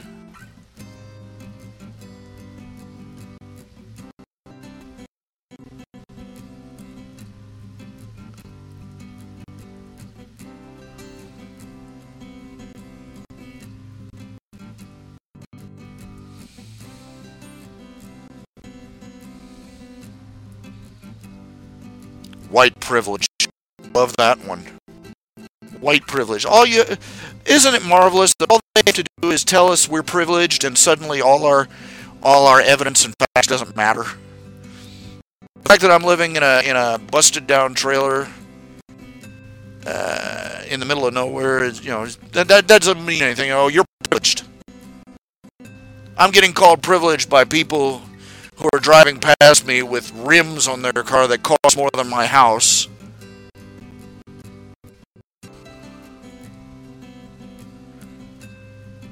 Got a stereo system in the back that's like killing dogs halfway down the street.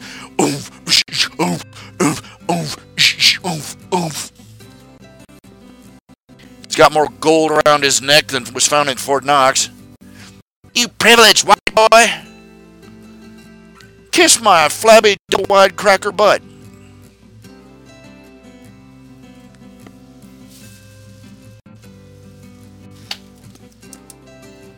I'm serious, man.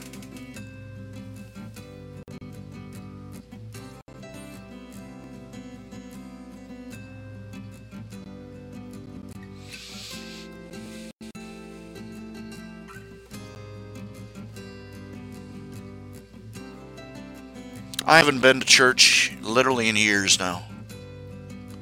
Just realized it's been over a year. It's been probably close to 2 years now. I feel bad about that. I'm not a member of any church. I do not want to be a member of my parents' church. I've got more issues than TV Guide. So, I bet, family is best loved at a distance. I've come to conclude. But physically, I don't think, I'm more or less reached a point where I'm really not up to going. I think of myself as like 8 to 9 tenths of a shut-in. When you have to have special transportation from an ambulance company to take you to the hospital for a routine, not just for emergencies, but for routine surgery and stuff. When you literally have to do that, it's official. You're officially a shut-in, I think.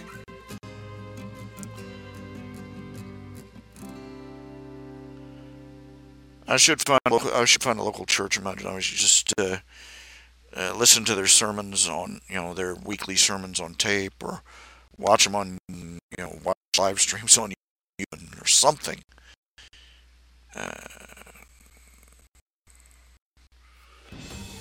I'll be honest.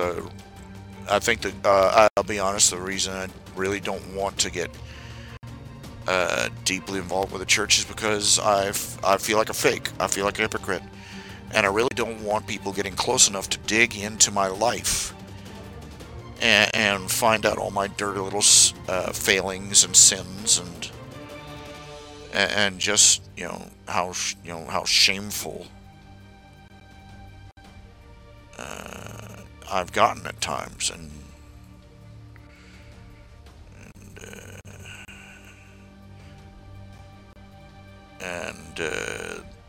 I feel like a fake,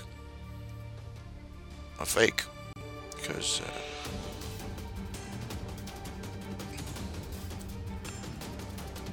I feel like when I'm going out with my family, or going out to a church fellowship, or anything, I'm putting on a face.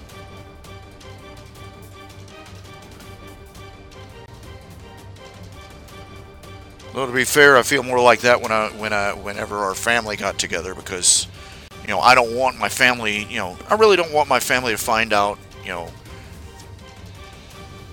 how things are really going, because they have a tendency to try and jump in and help.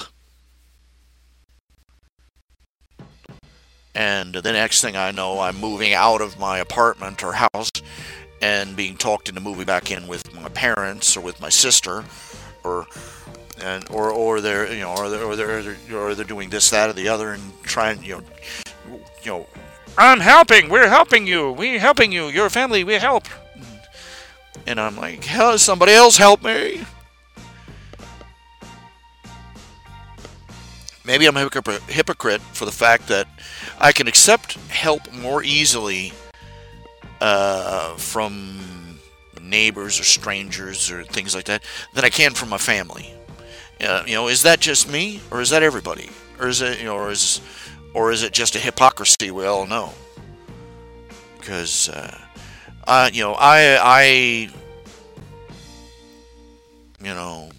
my past life, I really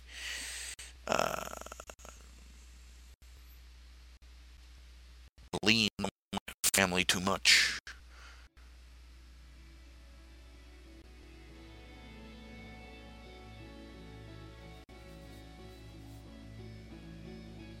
I moved in with my parents because, and it's just every time they try to help me, it tends to go bad, especially with my parents, because it was,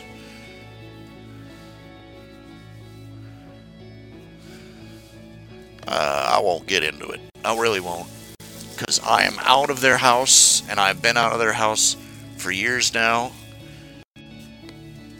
Finally, I've been in and out of staying with them over the decades multiple times, and just failure to launch, self-destructing at one point or another. I just don't, my past life I really don't like to talk about, because just face planting over and over again, and not even in a really sensible, not in a dramatic, and then we got on the heroin and smack and the drug, and got involved in a gang, or just all those Saturday afternoon special kind of things, those dramatic stories. No, that wasn't, that isn't my kind of calamity. Just making juvenilely stupid decisions. And watching the wheels come off on all four sides.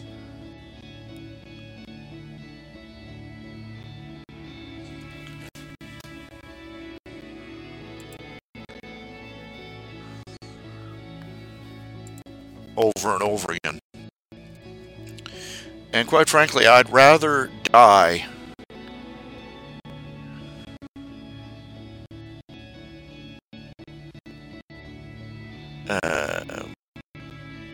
old and sick and poor, and I'd rather die here in this trailer than end up living like a parasite again.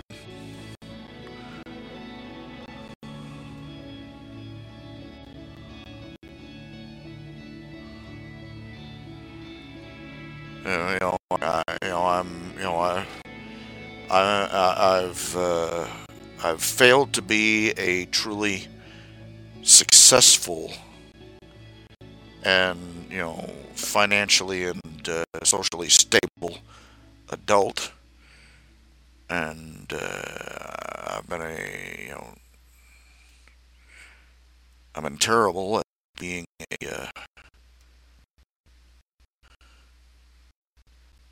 member of a local Christian family, a local community, and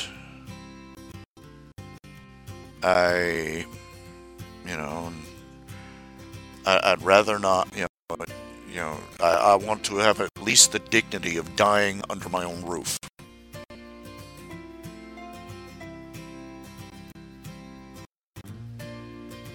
Delete my web browsing history if I croak, please. Thank you.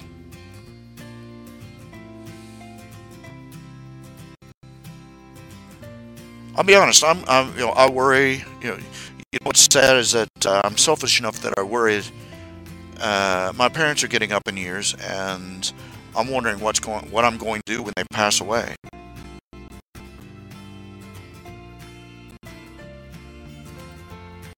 Because I'm practically physically practically shut in. I couldn't even fit into a car to go to the funeral. But as the oldest child, as the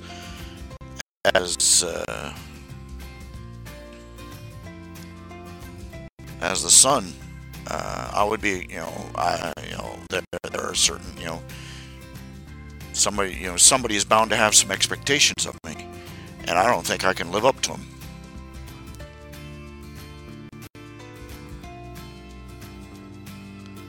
I don't even have pants.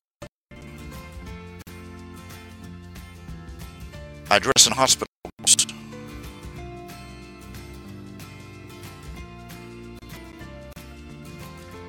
But there's going to come a point when my family, my sister, my brother-in-law, my mother, or my father,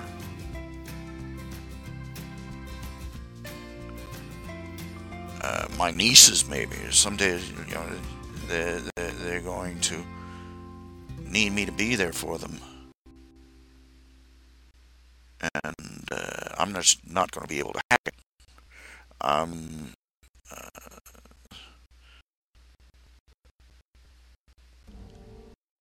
this is what pisses me off about how I develop. My one real wish is that I could move away. Is that I tried over and over and over again in the course of my life to move as far away as I could, so I could be myself, be my own person. At one point, I made it all the way down to Florida, and I ended up right back at home again. If I could live on the opposite side of the country, I would.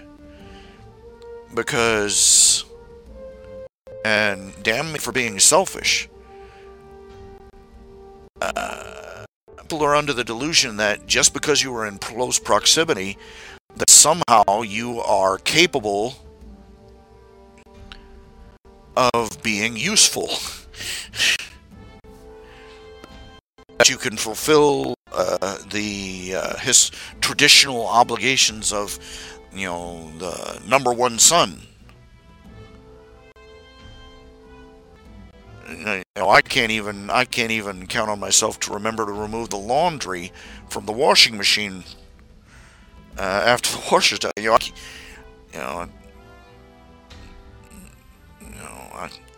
I can't even keep houseplants alive.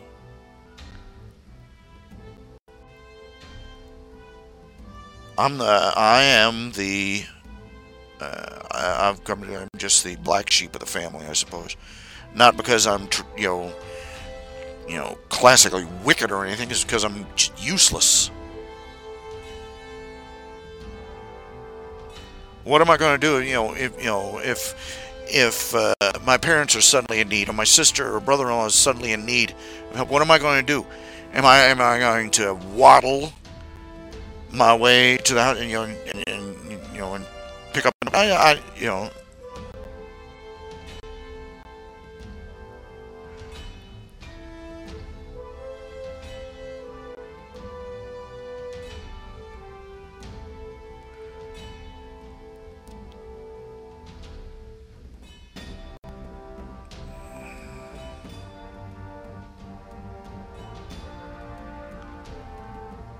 I don't know. If we're ever hit with another family crisis, I don't know what I'm going to do, because I'm about as useless. I'm not even useful as a doorstop.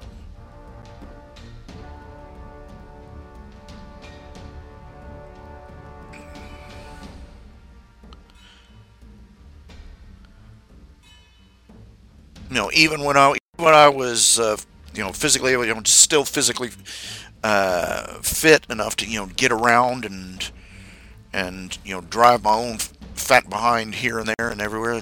I was useless.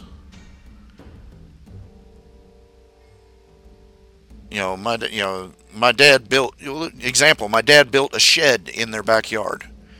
They've taken their house and they converted their entire backyard into a garden, basically. It grows stuff like crazy. It's very fertile soil. They live in a river valley just at the edge of the floodplain. And it grows like mad.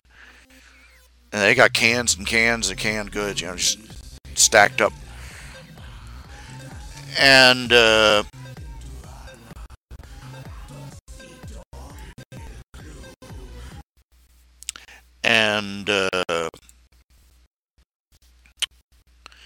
he built a shed. He built it himself. He's in his 60s, okay? He's nearly 70s. And he built that thing essentially by himself. It's about 8 foot wide, something like 10 foot long, a work shed. And he had me come over there one day. Will you come over for a couple of days and help me build this thing? And you know what I did? My biggest contribution was standing there holding tools and handing them to him, like I was 6 years old. I couldn't climb up on the roof of the thing like he could. I could barely get up the ladder to hand him stuff. And I was useless as tits on a boar.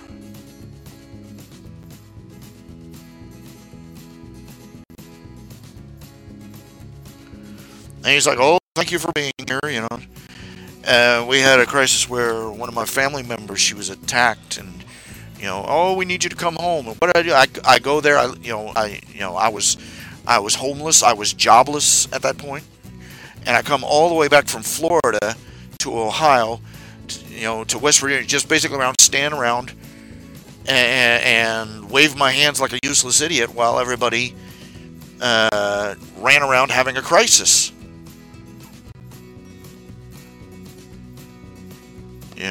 When we had a funeral, one of my grandparents would die, and and here I come just to stand there and watch while everybody else made themselves useful, and I just stood there like a lawn decoration.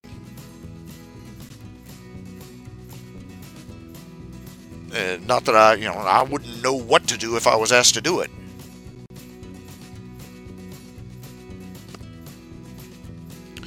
And this was when I was still physically fit, when I still had a vehicle that ran, when I could drive from place to place, when I,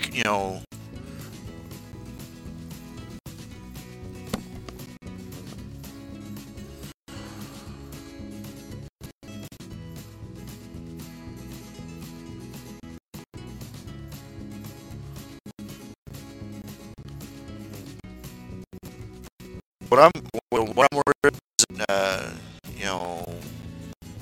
10, 20 years from now, my mother or father is going to die, and my parent, my father, my worry is that, someday, when my father dies, the first genius idea everybody is going to have is, "Oh, let's have Eddie move back in with mom, so he can take care of her." And I can barely take care. I am barely able to take care of myself. In fact, I can't seem to take care of myself. I'm a physical mess. They had to have a nurse come visit me, bandage my legs when they got infected. Like, good night. Two people incapable, that's a brilliant idea, having two people who can't take care of themselves trying to live together to take care of each other. That's I've seen how I've seen the video, the old weird event stories about that kind of, two people ending up buried under a pile of newspaper in some hoarder's house or something. Yeah. And the family cat eats their face.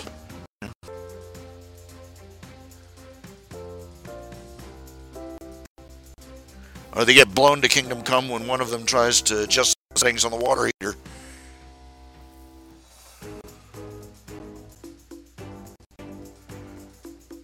I'm a dependent figure. Even when I was a kid, I was always, I am the exact opposite of my father.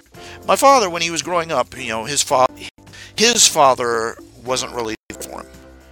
And he became very self-reliant and independent. He was a Boy Scout. He built his own treehouse. He built his own go-karts. He learned scouting, and he learned to repair his own car. And one of the things he told me one time, he took his pocket knife, just walked up into the hills, in the woods around his house, cut down, a branch of a birch tree, peeled off the bark, braided the bark into a string, into a bowstring, carved the into a bow, made a bunch of arrows. He came down, he walked up in the hill with a pocket knife, came down with a full bow and arrow set, like frickin' Pocahontas or something. Me growing up, I was the "could you please start the orange peel for me" kid. I was the one who in kindergarten had a nervous breakdown when they tried to teach me how to tie shoelaces.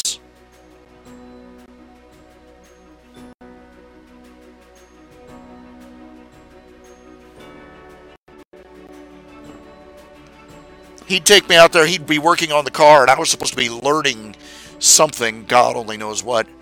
And all I could worry about was that something stupid was going to happen and the thing was going to fall down and crush his head.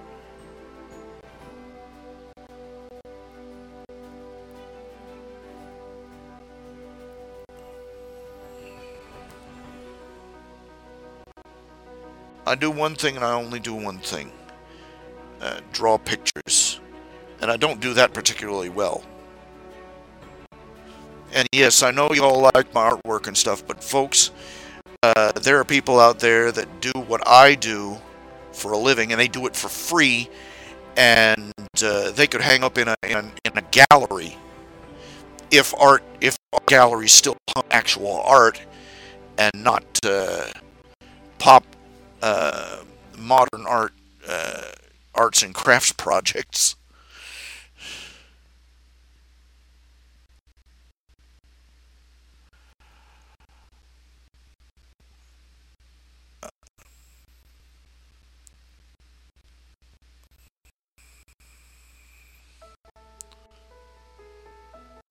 I'm also scared of getting, I also worry about ending up living at home and having to worry what mommy and daddy think of everything I do. Because, I do things that they would absolutely, positively, totally not approve of and just go into the vapors and shocks if they knew about them. Like using bad language and listening to rock and roll music. Yes, they are that conservative. They are that old school, old time religion, Baptist Christians.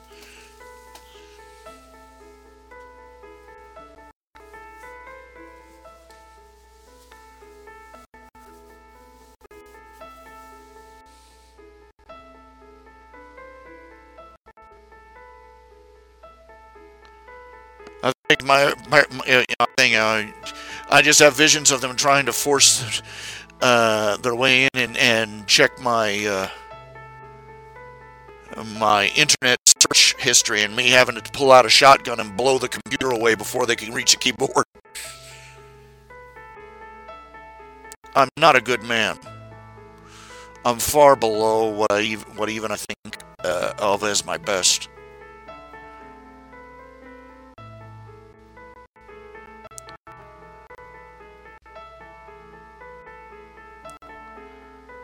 And the water's rising.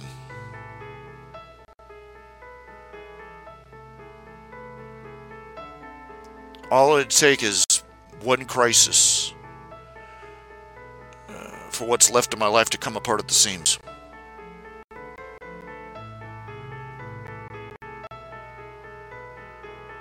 I owe, let me put it this way: I owe $7,000 to the IRS, which I pay back monthly in monthly installments of about $90. And I've been paying them monthly for 3 or 4 years now, trying to catch up, and I'm never catching up.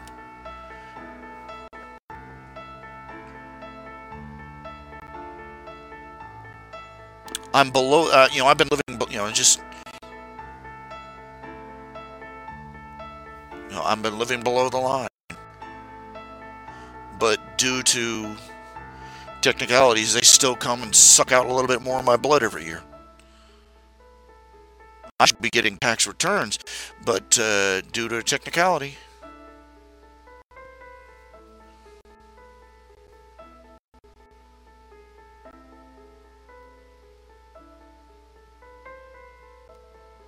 it's not really the taxes that are getting me, it's the Social Security. I should be receiving Social Security. I probably would be if I get off my ass and apply for disability and jump through the hoops, but They've already told me that expect to apply 3 or 4 times and be rejected every time.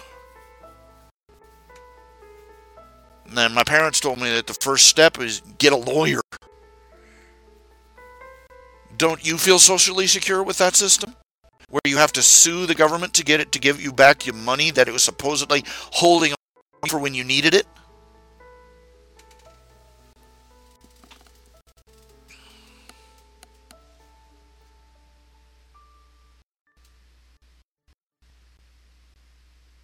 Fixed income. I wish I was living on a fixed income. I'm living on a broken income.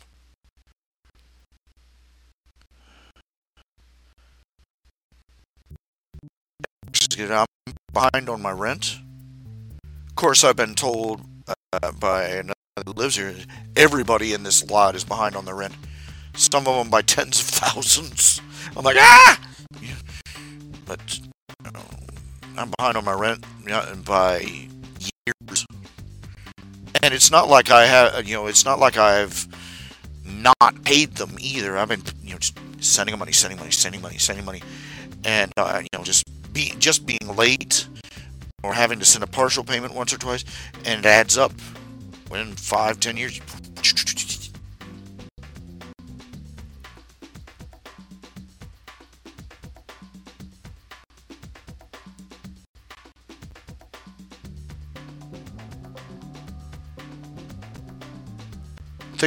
I think the real reason that I'm just bogged down is just I'm just run out. I just think subconsciously, it's not that I've burnt out or that I've got artistic or writer's block or anything that's slowing me up. I managed to scratch something out from time to time, but nothing compared to what the productivity I used to have. But I think that my real problem is that just subconsciously I look back and I see the tide rising. I see the wolf gaining on me constantly, and he's got 20 of his friends running up behind him, and it's God's own guess as to which one's going to get me first, and part of me just gives up. And part of me just dies because I can't even maintain. I can't even maintain.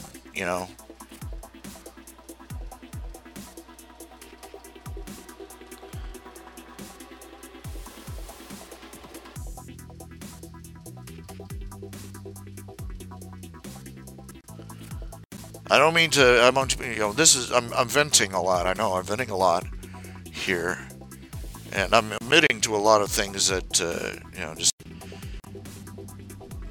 probably just people would turn their nose up at.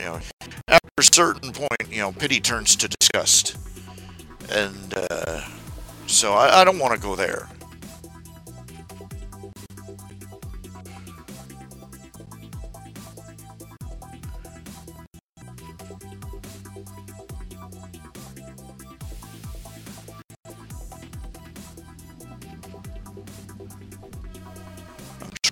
It's just I'm treading water, the water's rising, and I've kind of reached a point where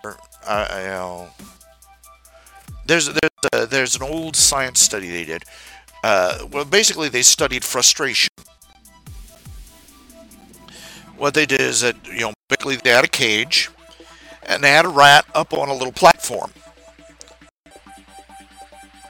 And there were 2 doors, one to the left, one to the right, in front of the rat. And they would ring a bell, and the rat was to jump off the platform. Well, actually, basically, they didn't even have to ring a bell. They put the platform through one door would be food, and the other door would be locked closed. And if he jumped through the right one, he'd get the food. But if he jumped through the wrong one, he'd just bang his nose and fall to the bottom of the cage. And at first, they kept to a pattern. The red door always opens up to the food. And they they'd switch it back and forth, and the rat learned the pattern. Anyway, after a while, they changed it up. They switched it so that it was random. It didn't. The doors would change randomly, no pattern. Didn't matter what color the door was, what the pattern on the door was, anything. And the rat, at first, for hours, the rat would try, back and forth, left, right, try. He would try to figure out what happened to the pattern.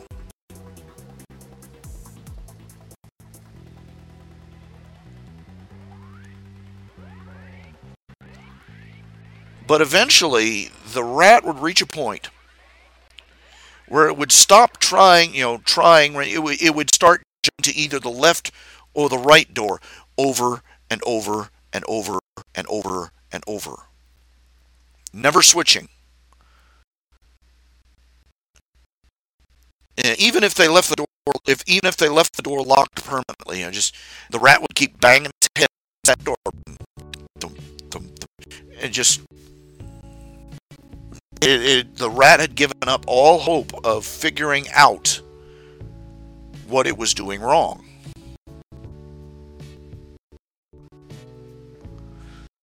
And it got stuck in a pattern. It got stuck in a habit, in a rut. And it's a picture of what happens to people when they lose the plot. They lose their way.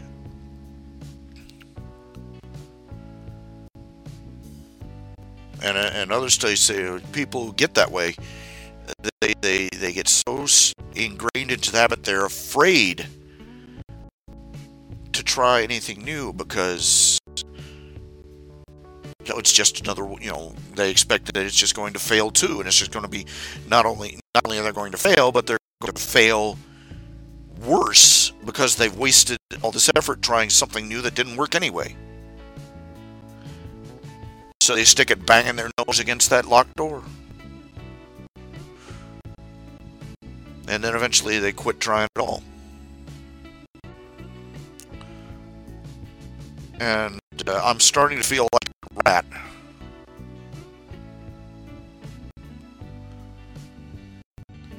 At some point, I did not learn how to be, self-reliant. I did not learn how to be responsible.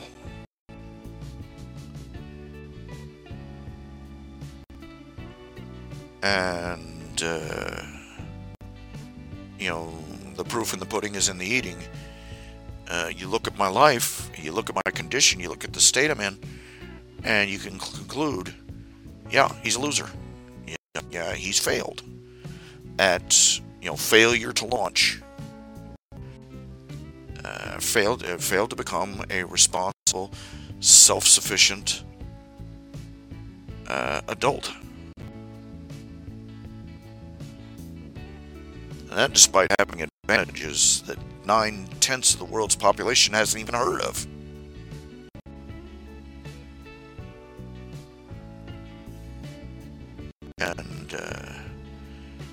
And it's very, very, very hard. It's almost impossible to tell yourself, keep trying. You'll make it someday. You'll figure it out. You'll get it right. Keep going. Keep trying. Keep trying. And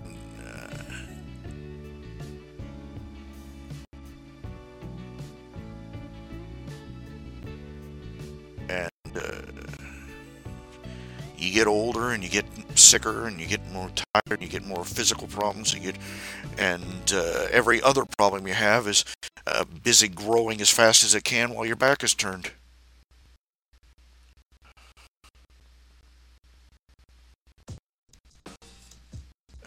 And you just want to crawl in a hole, pull the lid in after you.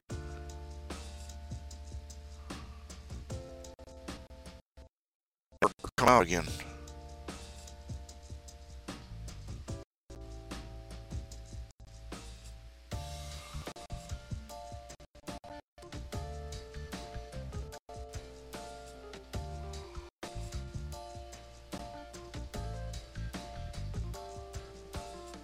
optimism, faith.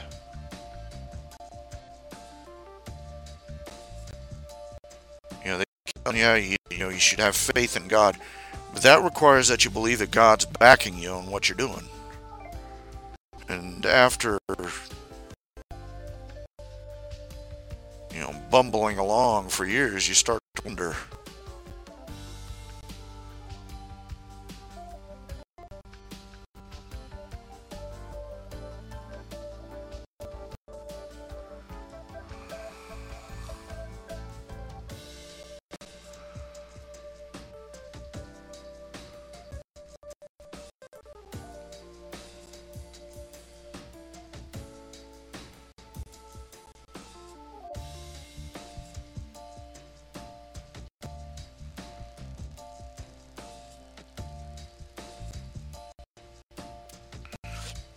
Well, the thing with Job is that it was very, very obvious that that Job had done nothing wrong. Well, I'm not just speaking, morally. I'm speaking um, secularly. I mean, the calamities that befell him were things that you could not prepare for, that you could not possibly have prepared for, that you could not possibly have seen coming, that even if you had known they were coming, there was nothing that you could do to change what was going to happen. There's nothing that he did that would cause the things that happened to happen. I mean, his children were killed, by what was it, a whirlwind? I would have to open up the book of Job and look again. There's bandits and fires and on top of it all, he comes down with these horrible boils out of the blue. The kind of calamities that befall a man nowadays, unless you get like cancer, it's on some level you're going, I could have done something to prevent this. When your job folds, or you get fired, or your finances collapse,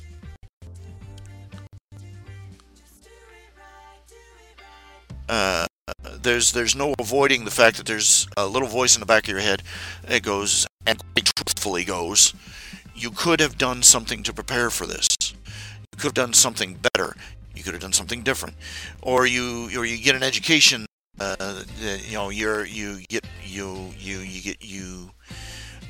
go to college. You try and get an education for a better future, and or follow your calling, and you end up having to leave because your finances collapse, or because you get expelled. And even if it was 99.9% sheer coincidence, there's still that 1%, and you're sitting there. If only I'd done this, if only I'd done that.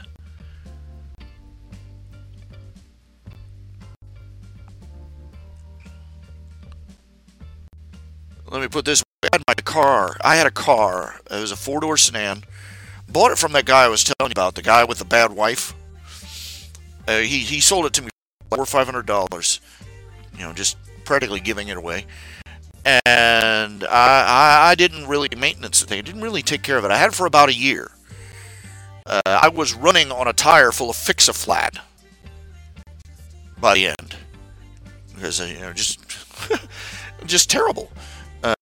And the valve cover gasket had gone, and it was leaking oil all over the place, and I had to put off getting getting it replaced.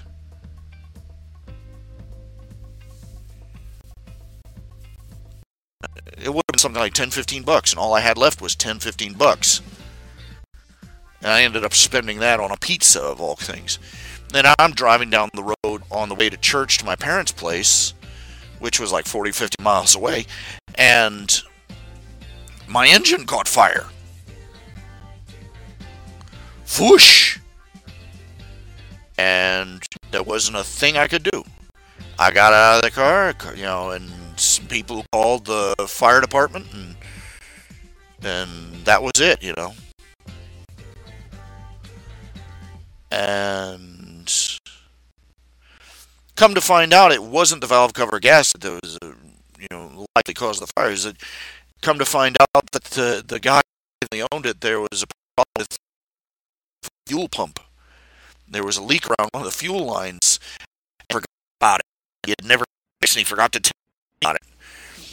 And but there you have it. If I had gotten the valve gasket fixed, somebody might have spotted that. If I had just spent more on that, cut back on something else, God only knows what, I might have might have fixed that. I might have still had that car. And you can't look, it's not like you can look at and go, God's testing my patience like Job, and no, you screwed up. And, no matter how,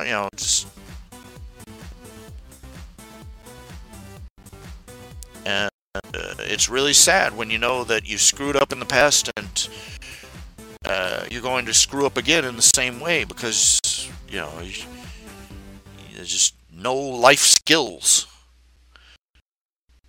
You've not only forgotten how to adult, you learned how in the first place.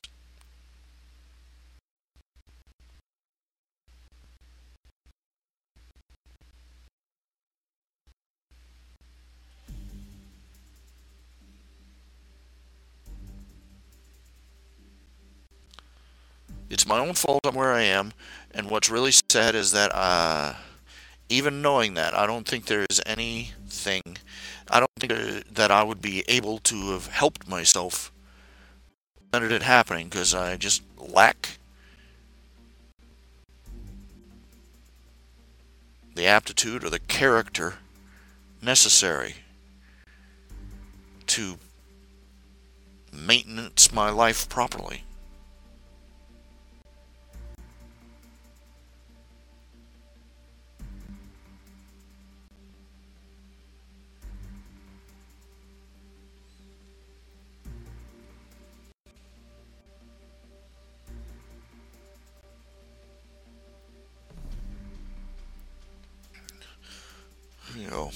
Too long didn't read version.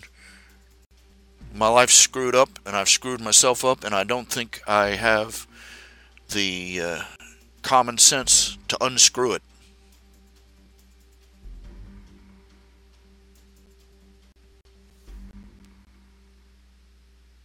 God helps those who can help themselves, and I don't think I can help myself.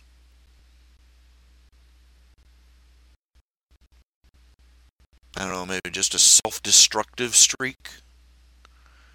A pitifully pathetic self-destructive streak.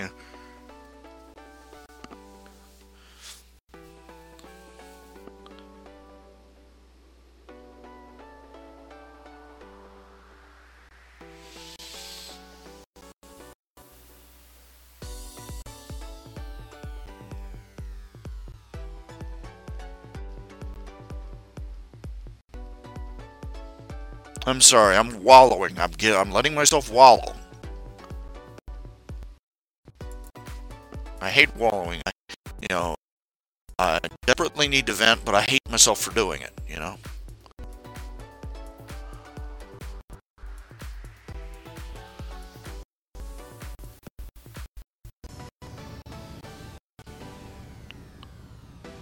I don't know if any of y'all are still watching.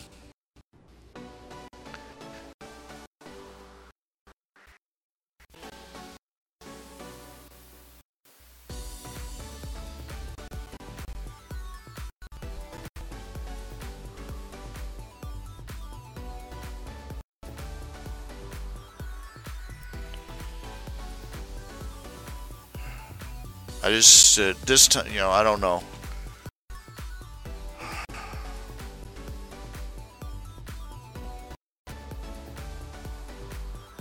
I have probably got to be the least and most unentertaining live streamer on YouTube. You know, tune in today and listen to him tell you how his life sucks.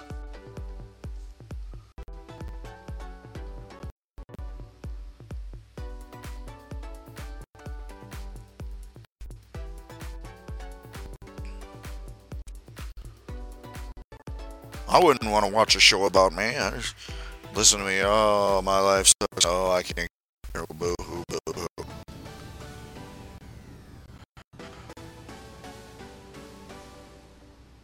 Feel sorry for yourself, yeah. Never understood that concept as a kid. Still don't really quite get it. Oh, you're just feeling sorry for yourself. No, it's feeling miserable. What does this mean? You don't feel sorry for yourself. I didn't quite grok that.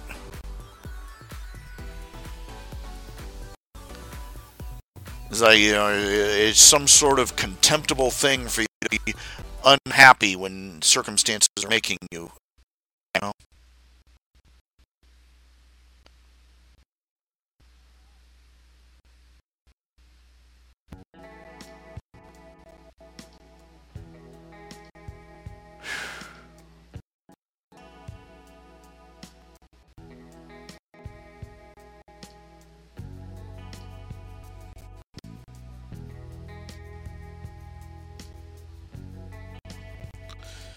I read this one description of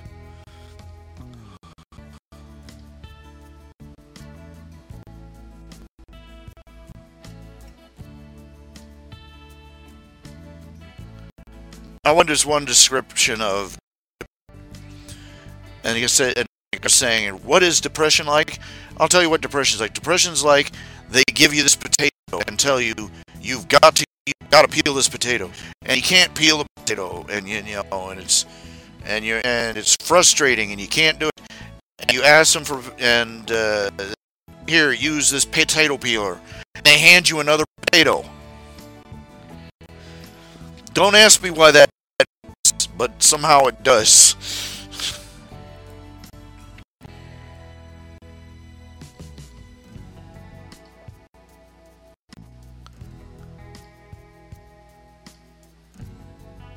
Definitely watching this. It's been going on for quite a while. I think this is the second or third time this has surpassed these images.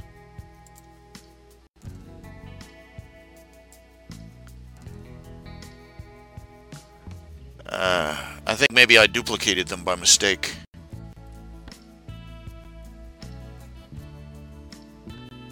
I don't know. Maybe I did. Maybe I didn't. I don't know.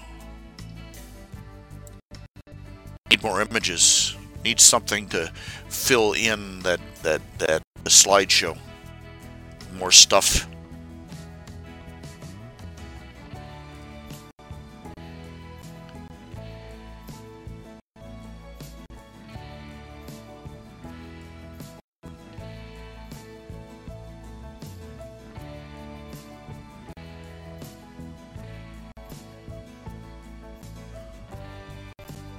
I could seriously use something, I don't know,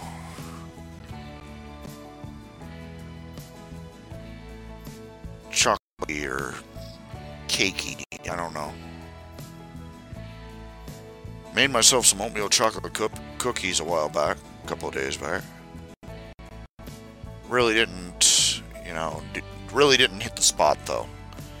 They're okay, but I didn't have any milk for one thing. Cookies without milk, just not the same thing, Go figure. I mean, Oreo cookies and milk. You gotta have a glass of milk with that. I can have a glass of milk by itself. Have a cookie by itself. Just doesn't do anything for me. And cookie itself just really, it's okay, but it just really isn't as it isn't the same comfort food. It's not without that glass of milk.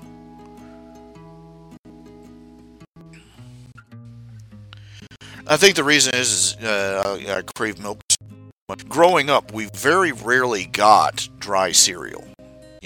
Cereal milk, and we definitely almost never got sweet cereal. That was a special exotic treat.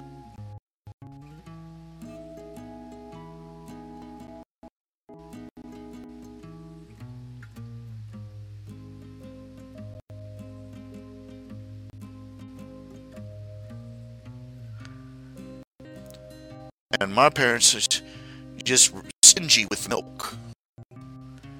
They get 1 gallon of milk, and that gallon of milk was supposed to last a whole week between 4 people. We'd have 1 glass of milk with dinner, and that was it. They were so uptight about the milk. I remember once I poured I'd slipped up and I poured way too much milk into my Cheerios, and I panicked, and I got a funnel and poured the milk back poured most of the milk back into the milk jug. Little bits of Cheerios and all. My dad came in, opened that milk up, saw that, he just blew a fuse, man. Nice. Even my mom took my side on that one. He said, "What do you expect him to do? You freak out every time he uses too much milk." Good night. Ever since I moved out, I get like 2 gallons of milk at a time, and boxes of cereal. Unbelievable. And I'd get cookies and milk, and I'd get chocolate milk, and I'd get I get quick mix. I'd get very quick, banana flavored quick, and anything you can mix with cookies and milk and cereal and milk, and I just nom nom nom nom nom. I feel like most people go through water.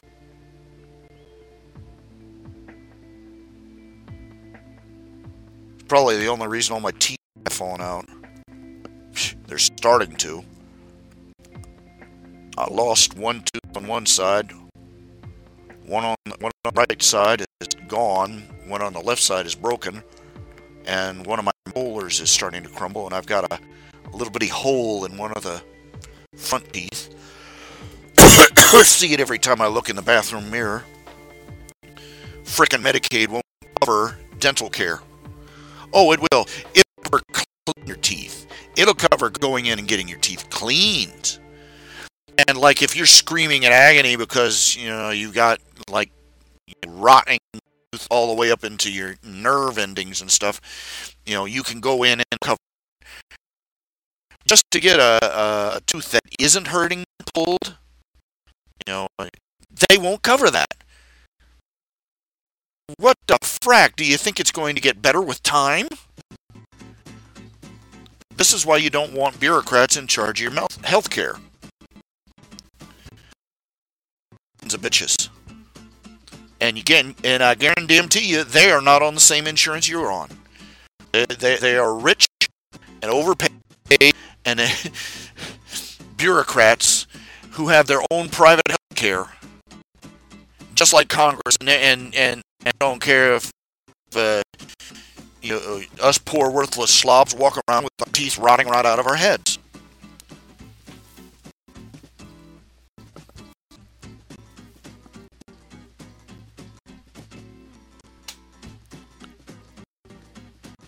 I shouldn't complain that much because Medicaid has covered most everything, including my kidney stone thing. But man alive, when you run into those gaps in that coverage, man, when you run into a gap in your coverage, man, your whole world just come off.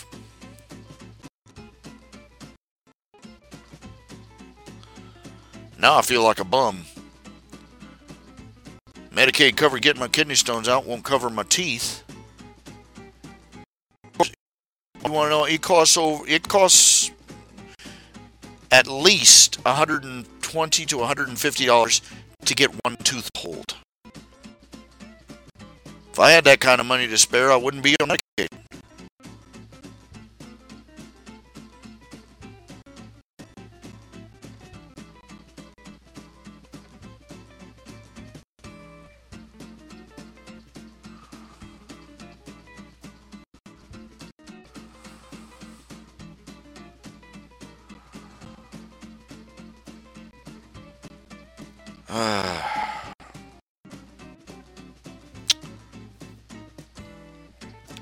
Don't know what to tell y'all, folks.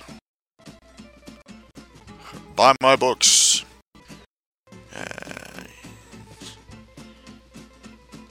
Read my comics. Throw something in the PayPal hat. Ain't got no money. And I'm not saying this, like I ain't got. When you tell somebody you ain't got no money, most people are thinking, "Oh, this guy ain't got no money till next day." Oh, I mean, like I ain't got no money, and I don't see a payday come.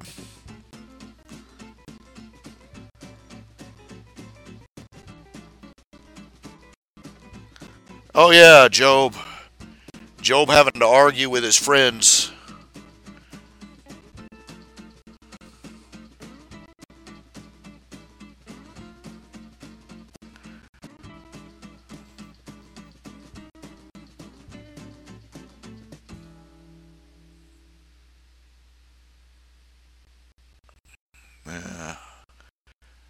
Always, I'm sure about that though. If you've ever read Job, can't but wonder if their conversation isn't, rather heavy, novel. I suppose the word would be, because if you read it, I mean, I can't picture their situation, Job's situation, sitting there and reciting, you know, you know, epic poetry. This is what it reads like. He's Job sitting there. He's covered with boils and sores and sitting in ashes, and and they come in, and their friends come in, and they recite,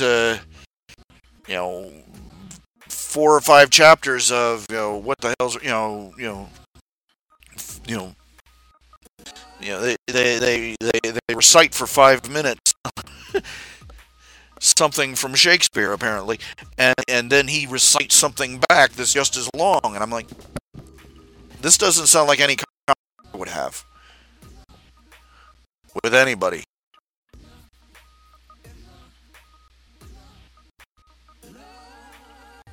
I don't know. Maybe they all talked like that back then. It's not like they had cable. They had to fill the time with something.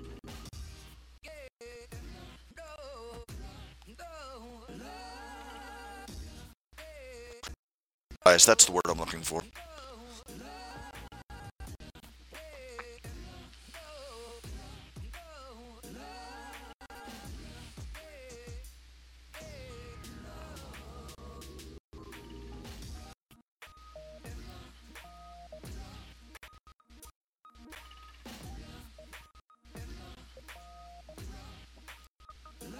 I never thought about this. When I was a kid, we had when I was in grade school, our classroom had its own library, a bunch, paperback books to read during recess and stuff. And they had 2 or 3 different copies of Journey to the Center of the Earth. And I picked up one. One was unabridged, and one was abridged. Let's try it all now. Who came up with that idea? Taking a book and abridging it, chopping out big sections of it, and it's obviously common for them to make uh, racially butchered books like that, it's common enough that you have to look for the word unabridged. I'm like, what? Wait a minute, and now I'm going, what? Wait a minute, why do it in the first place?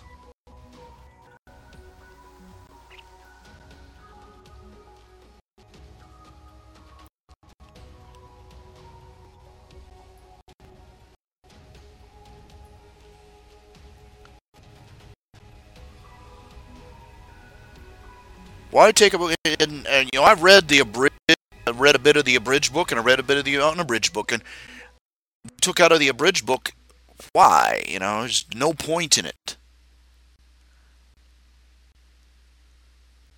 Apparently, America of Harry Potter and the is abridged compared to this one, and the British author or the British thought Americans were too stupid to handle the full book. But of course, the publishing industry, especially in America, is set up entirely by elitist snobs, otherwise known as liberals.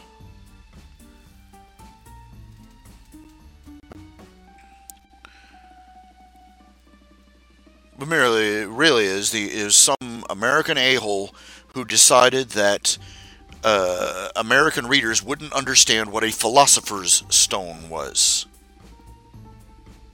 So they changed the title and they changed it from Philosopher's Stone to the Sorcerer's Stone, and edited the whole book to change the word Sorcerer's Stone. And they dumbed it down. And that's very aggravating. That's very infuriating.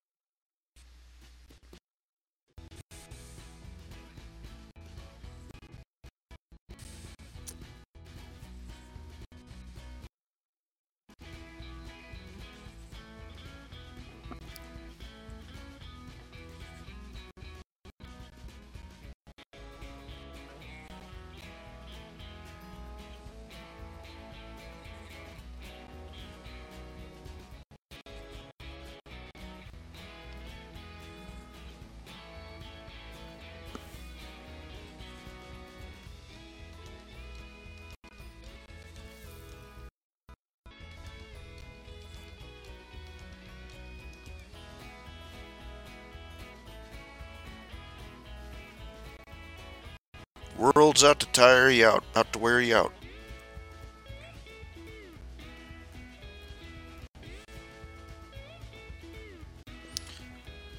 There are people I've seen, they're twice my age. I envy them.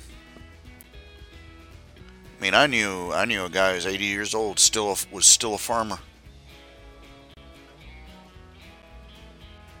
Spry son of a gun, too. Still as active as heck. And I remember thinking, I hope I'm that spry when I'm his age, and I'm half his age, and I'm wrecked.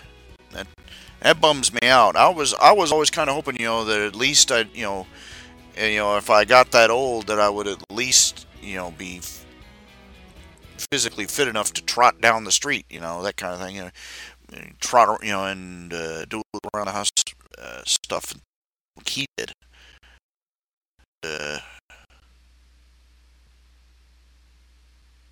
Well, here I am. But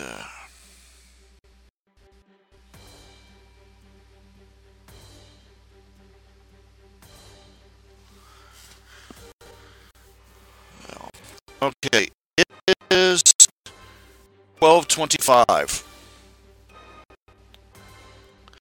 Interesting. The only reason I hooked up this night was because I was trying to fiddle around and fix this on my live stream so that the video was smooth again. Get the stream, and I kind of got it better. talking online for 3 hours.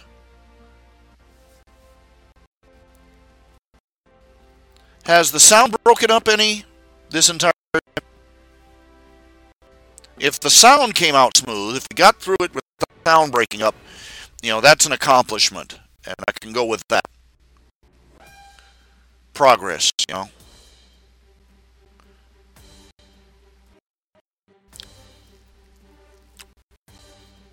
Don't know what I'm going to do tomorrow. Might, if whenever I'm going to do a broadcast, I'll pop something up on Facebook. Try and get somebody else to watch. I would really like to break 10 people watching.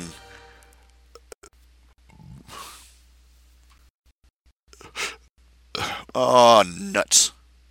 It's breaking up. Crap.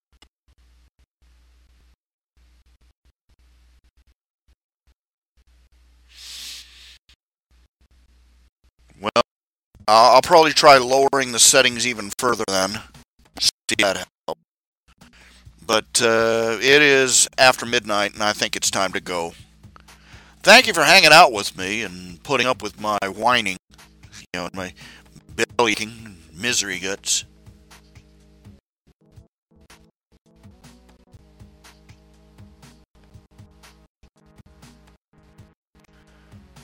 I'll come by tomorrow, and we'll see where we go from there. See you all later.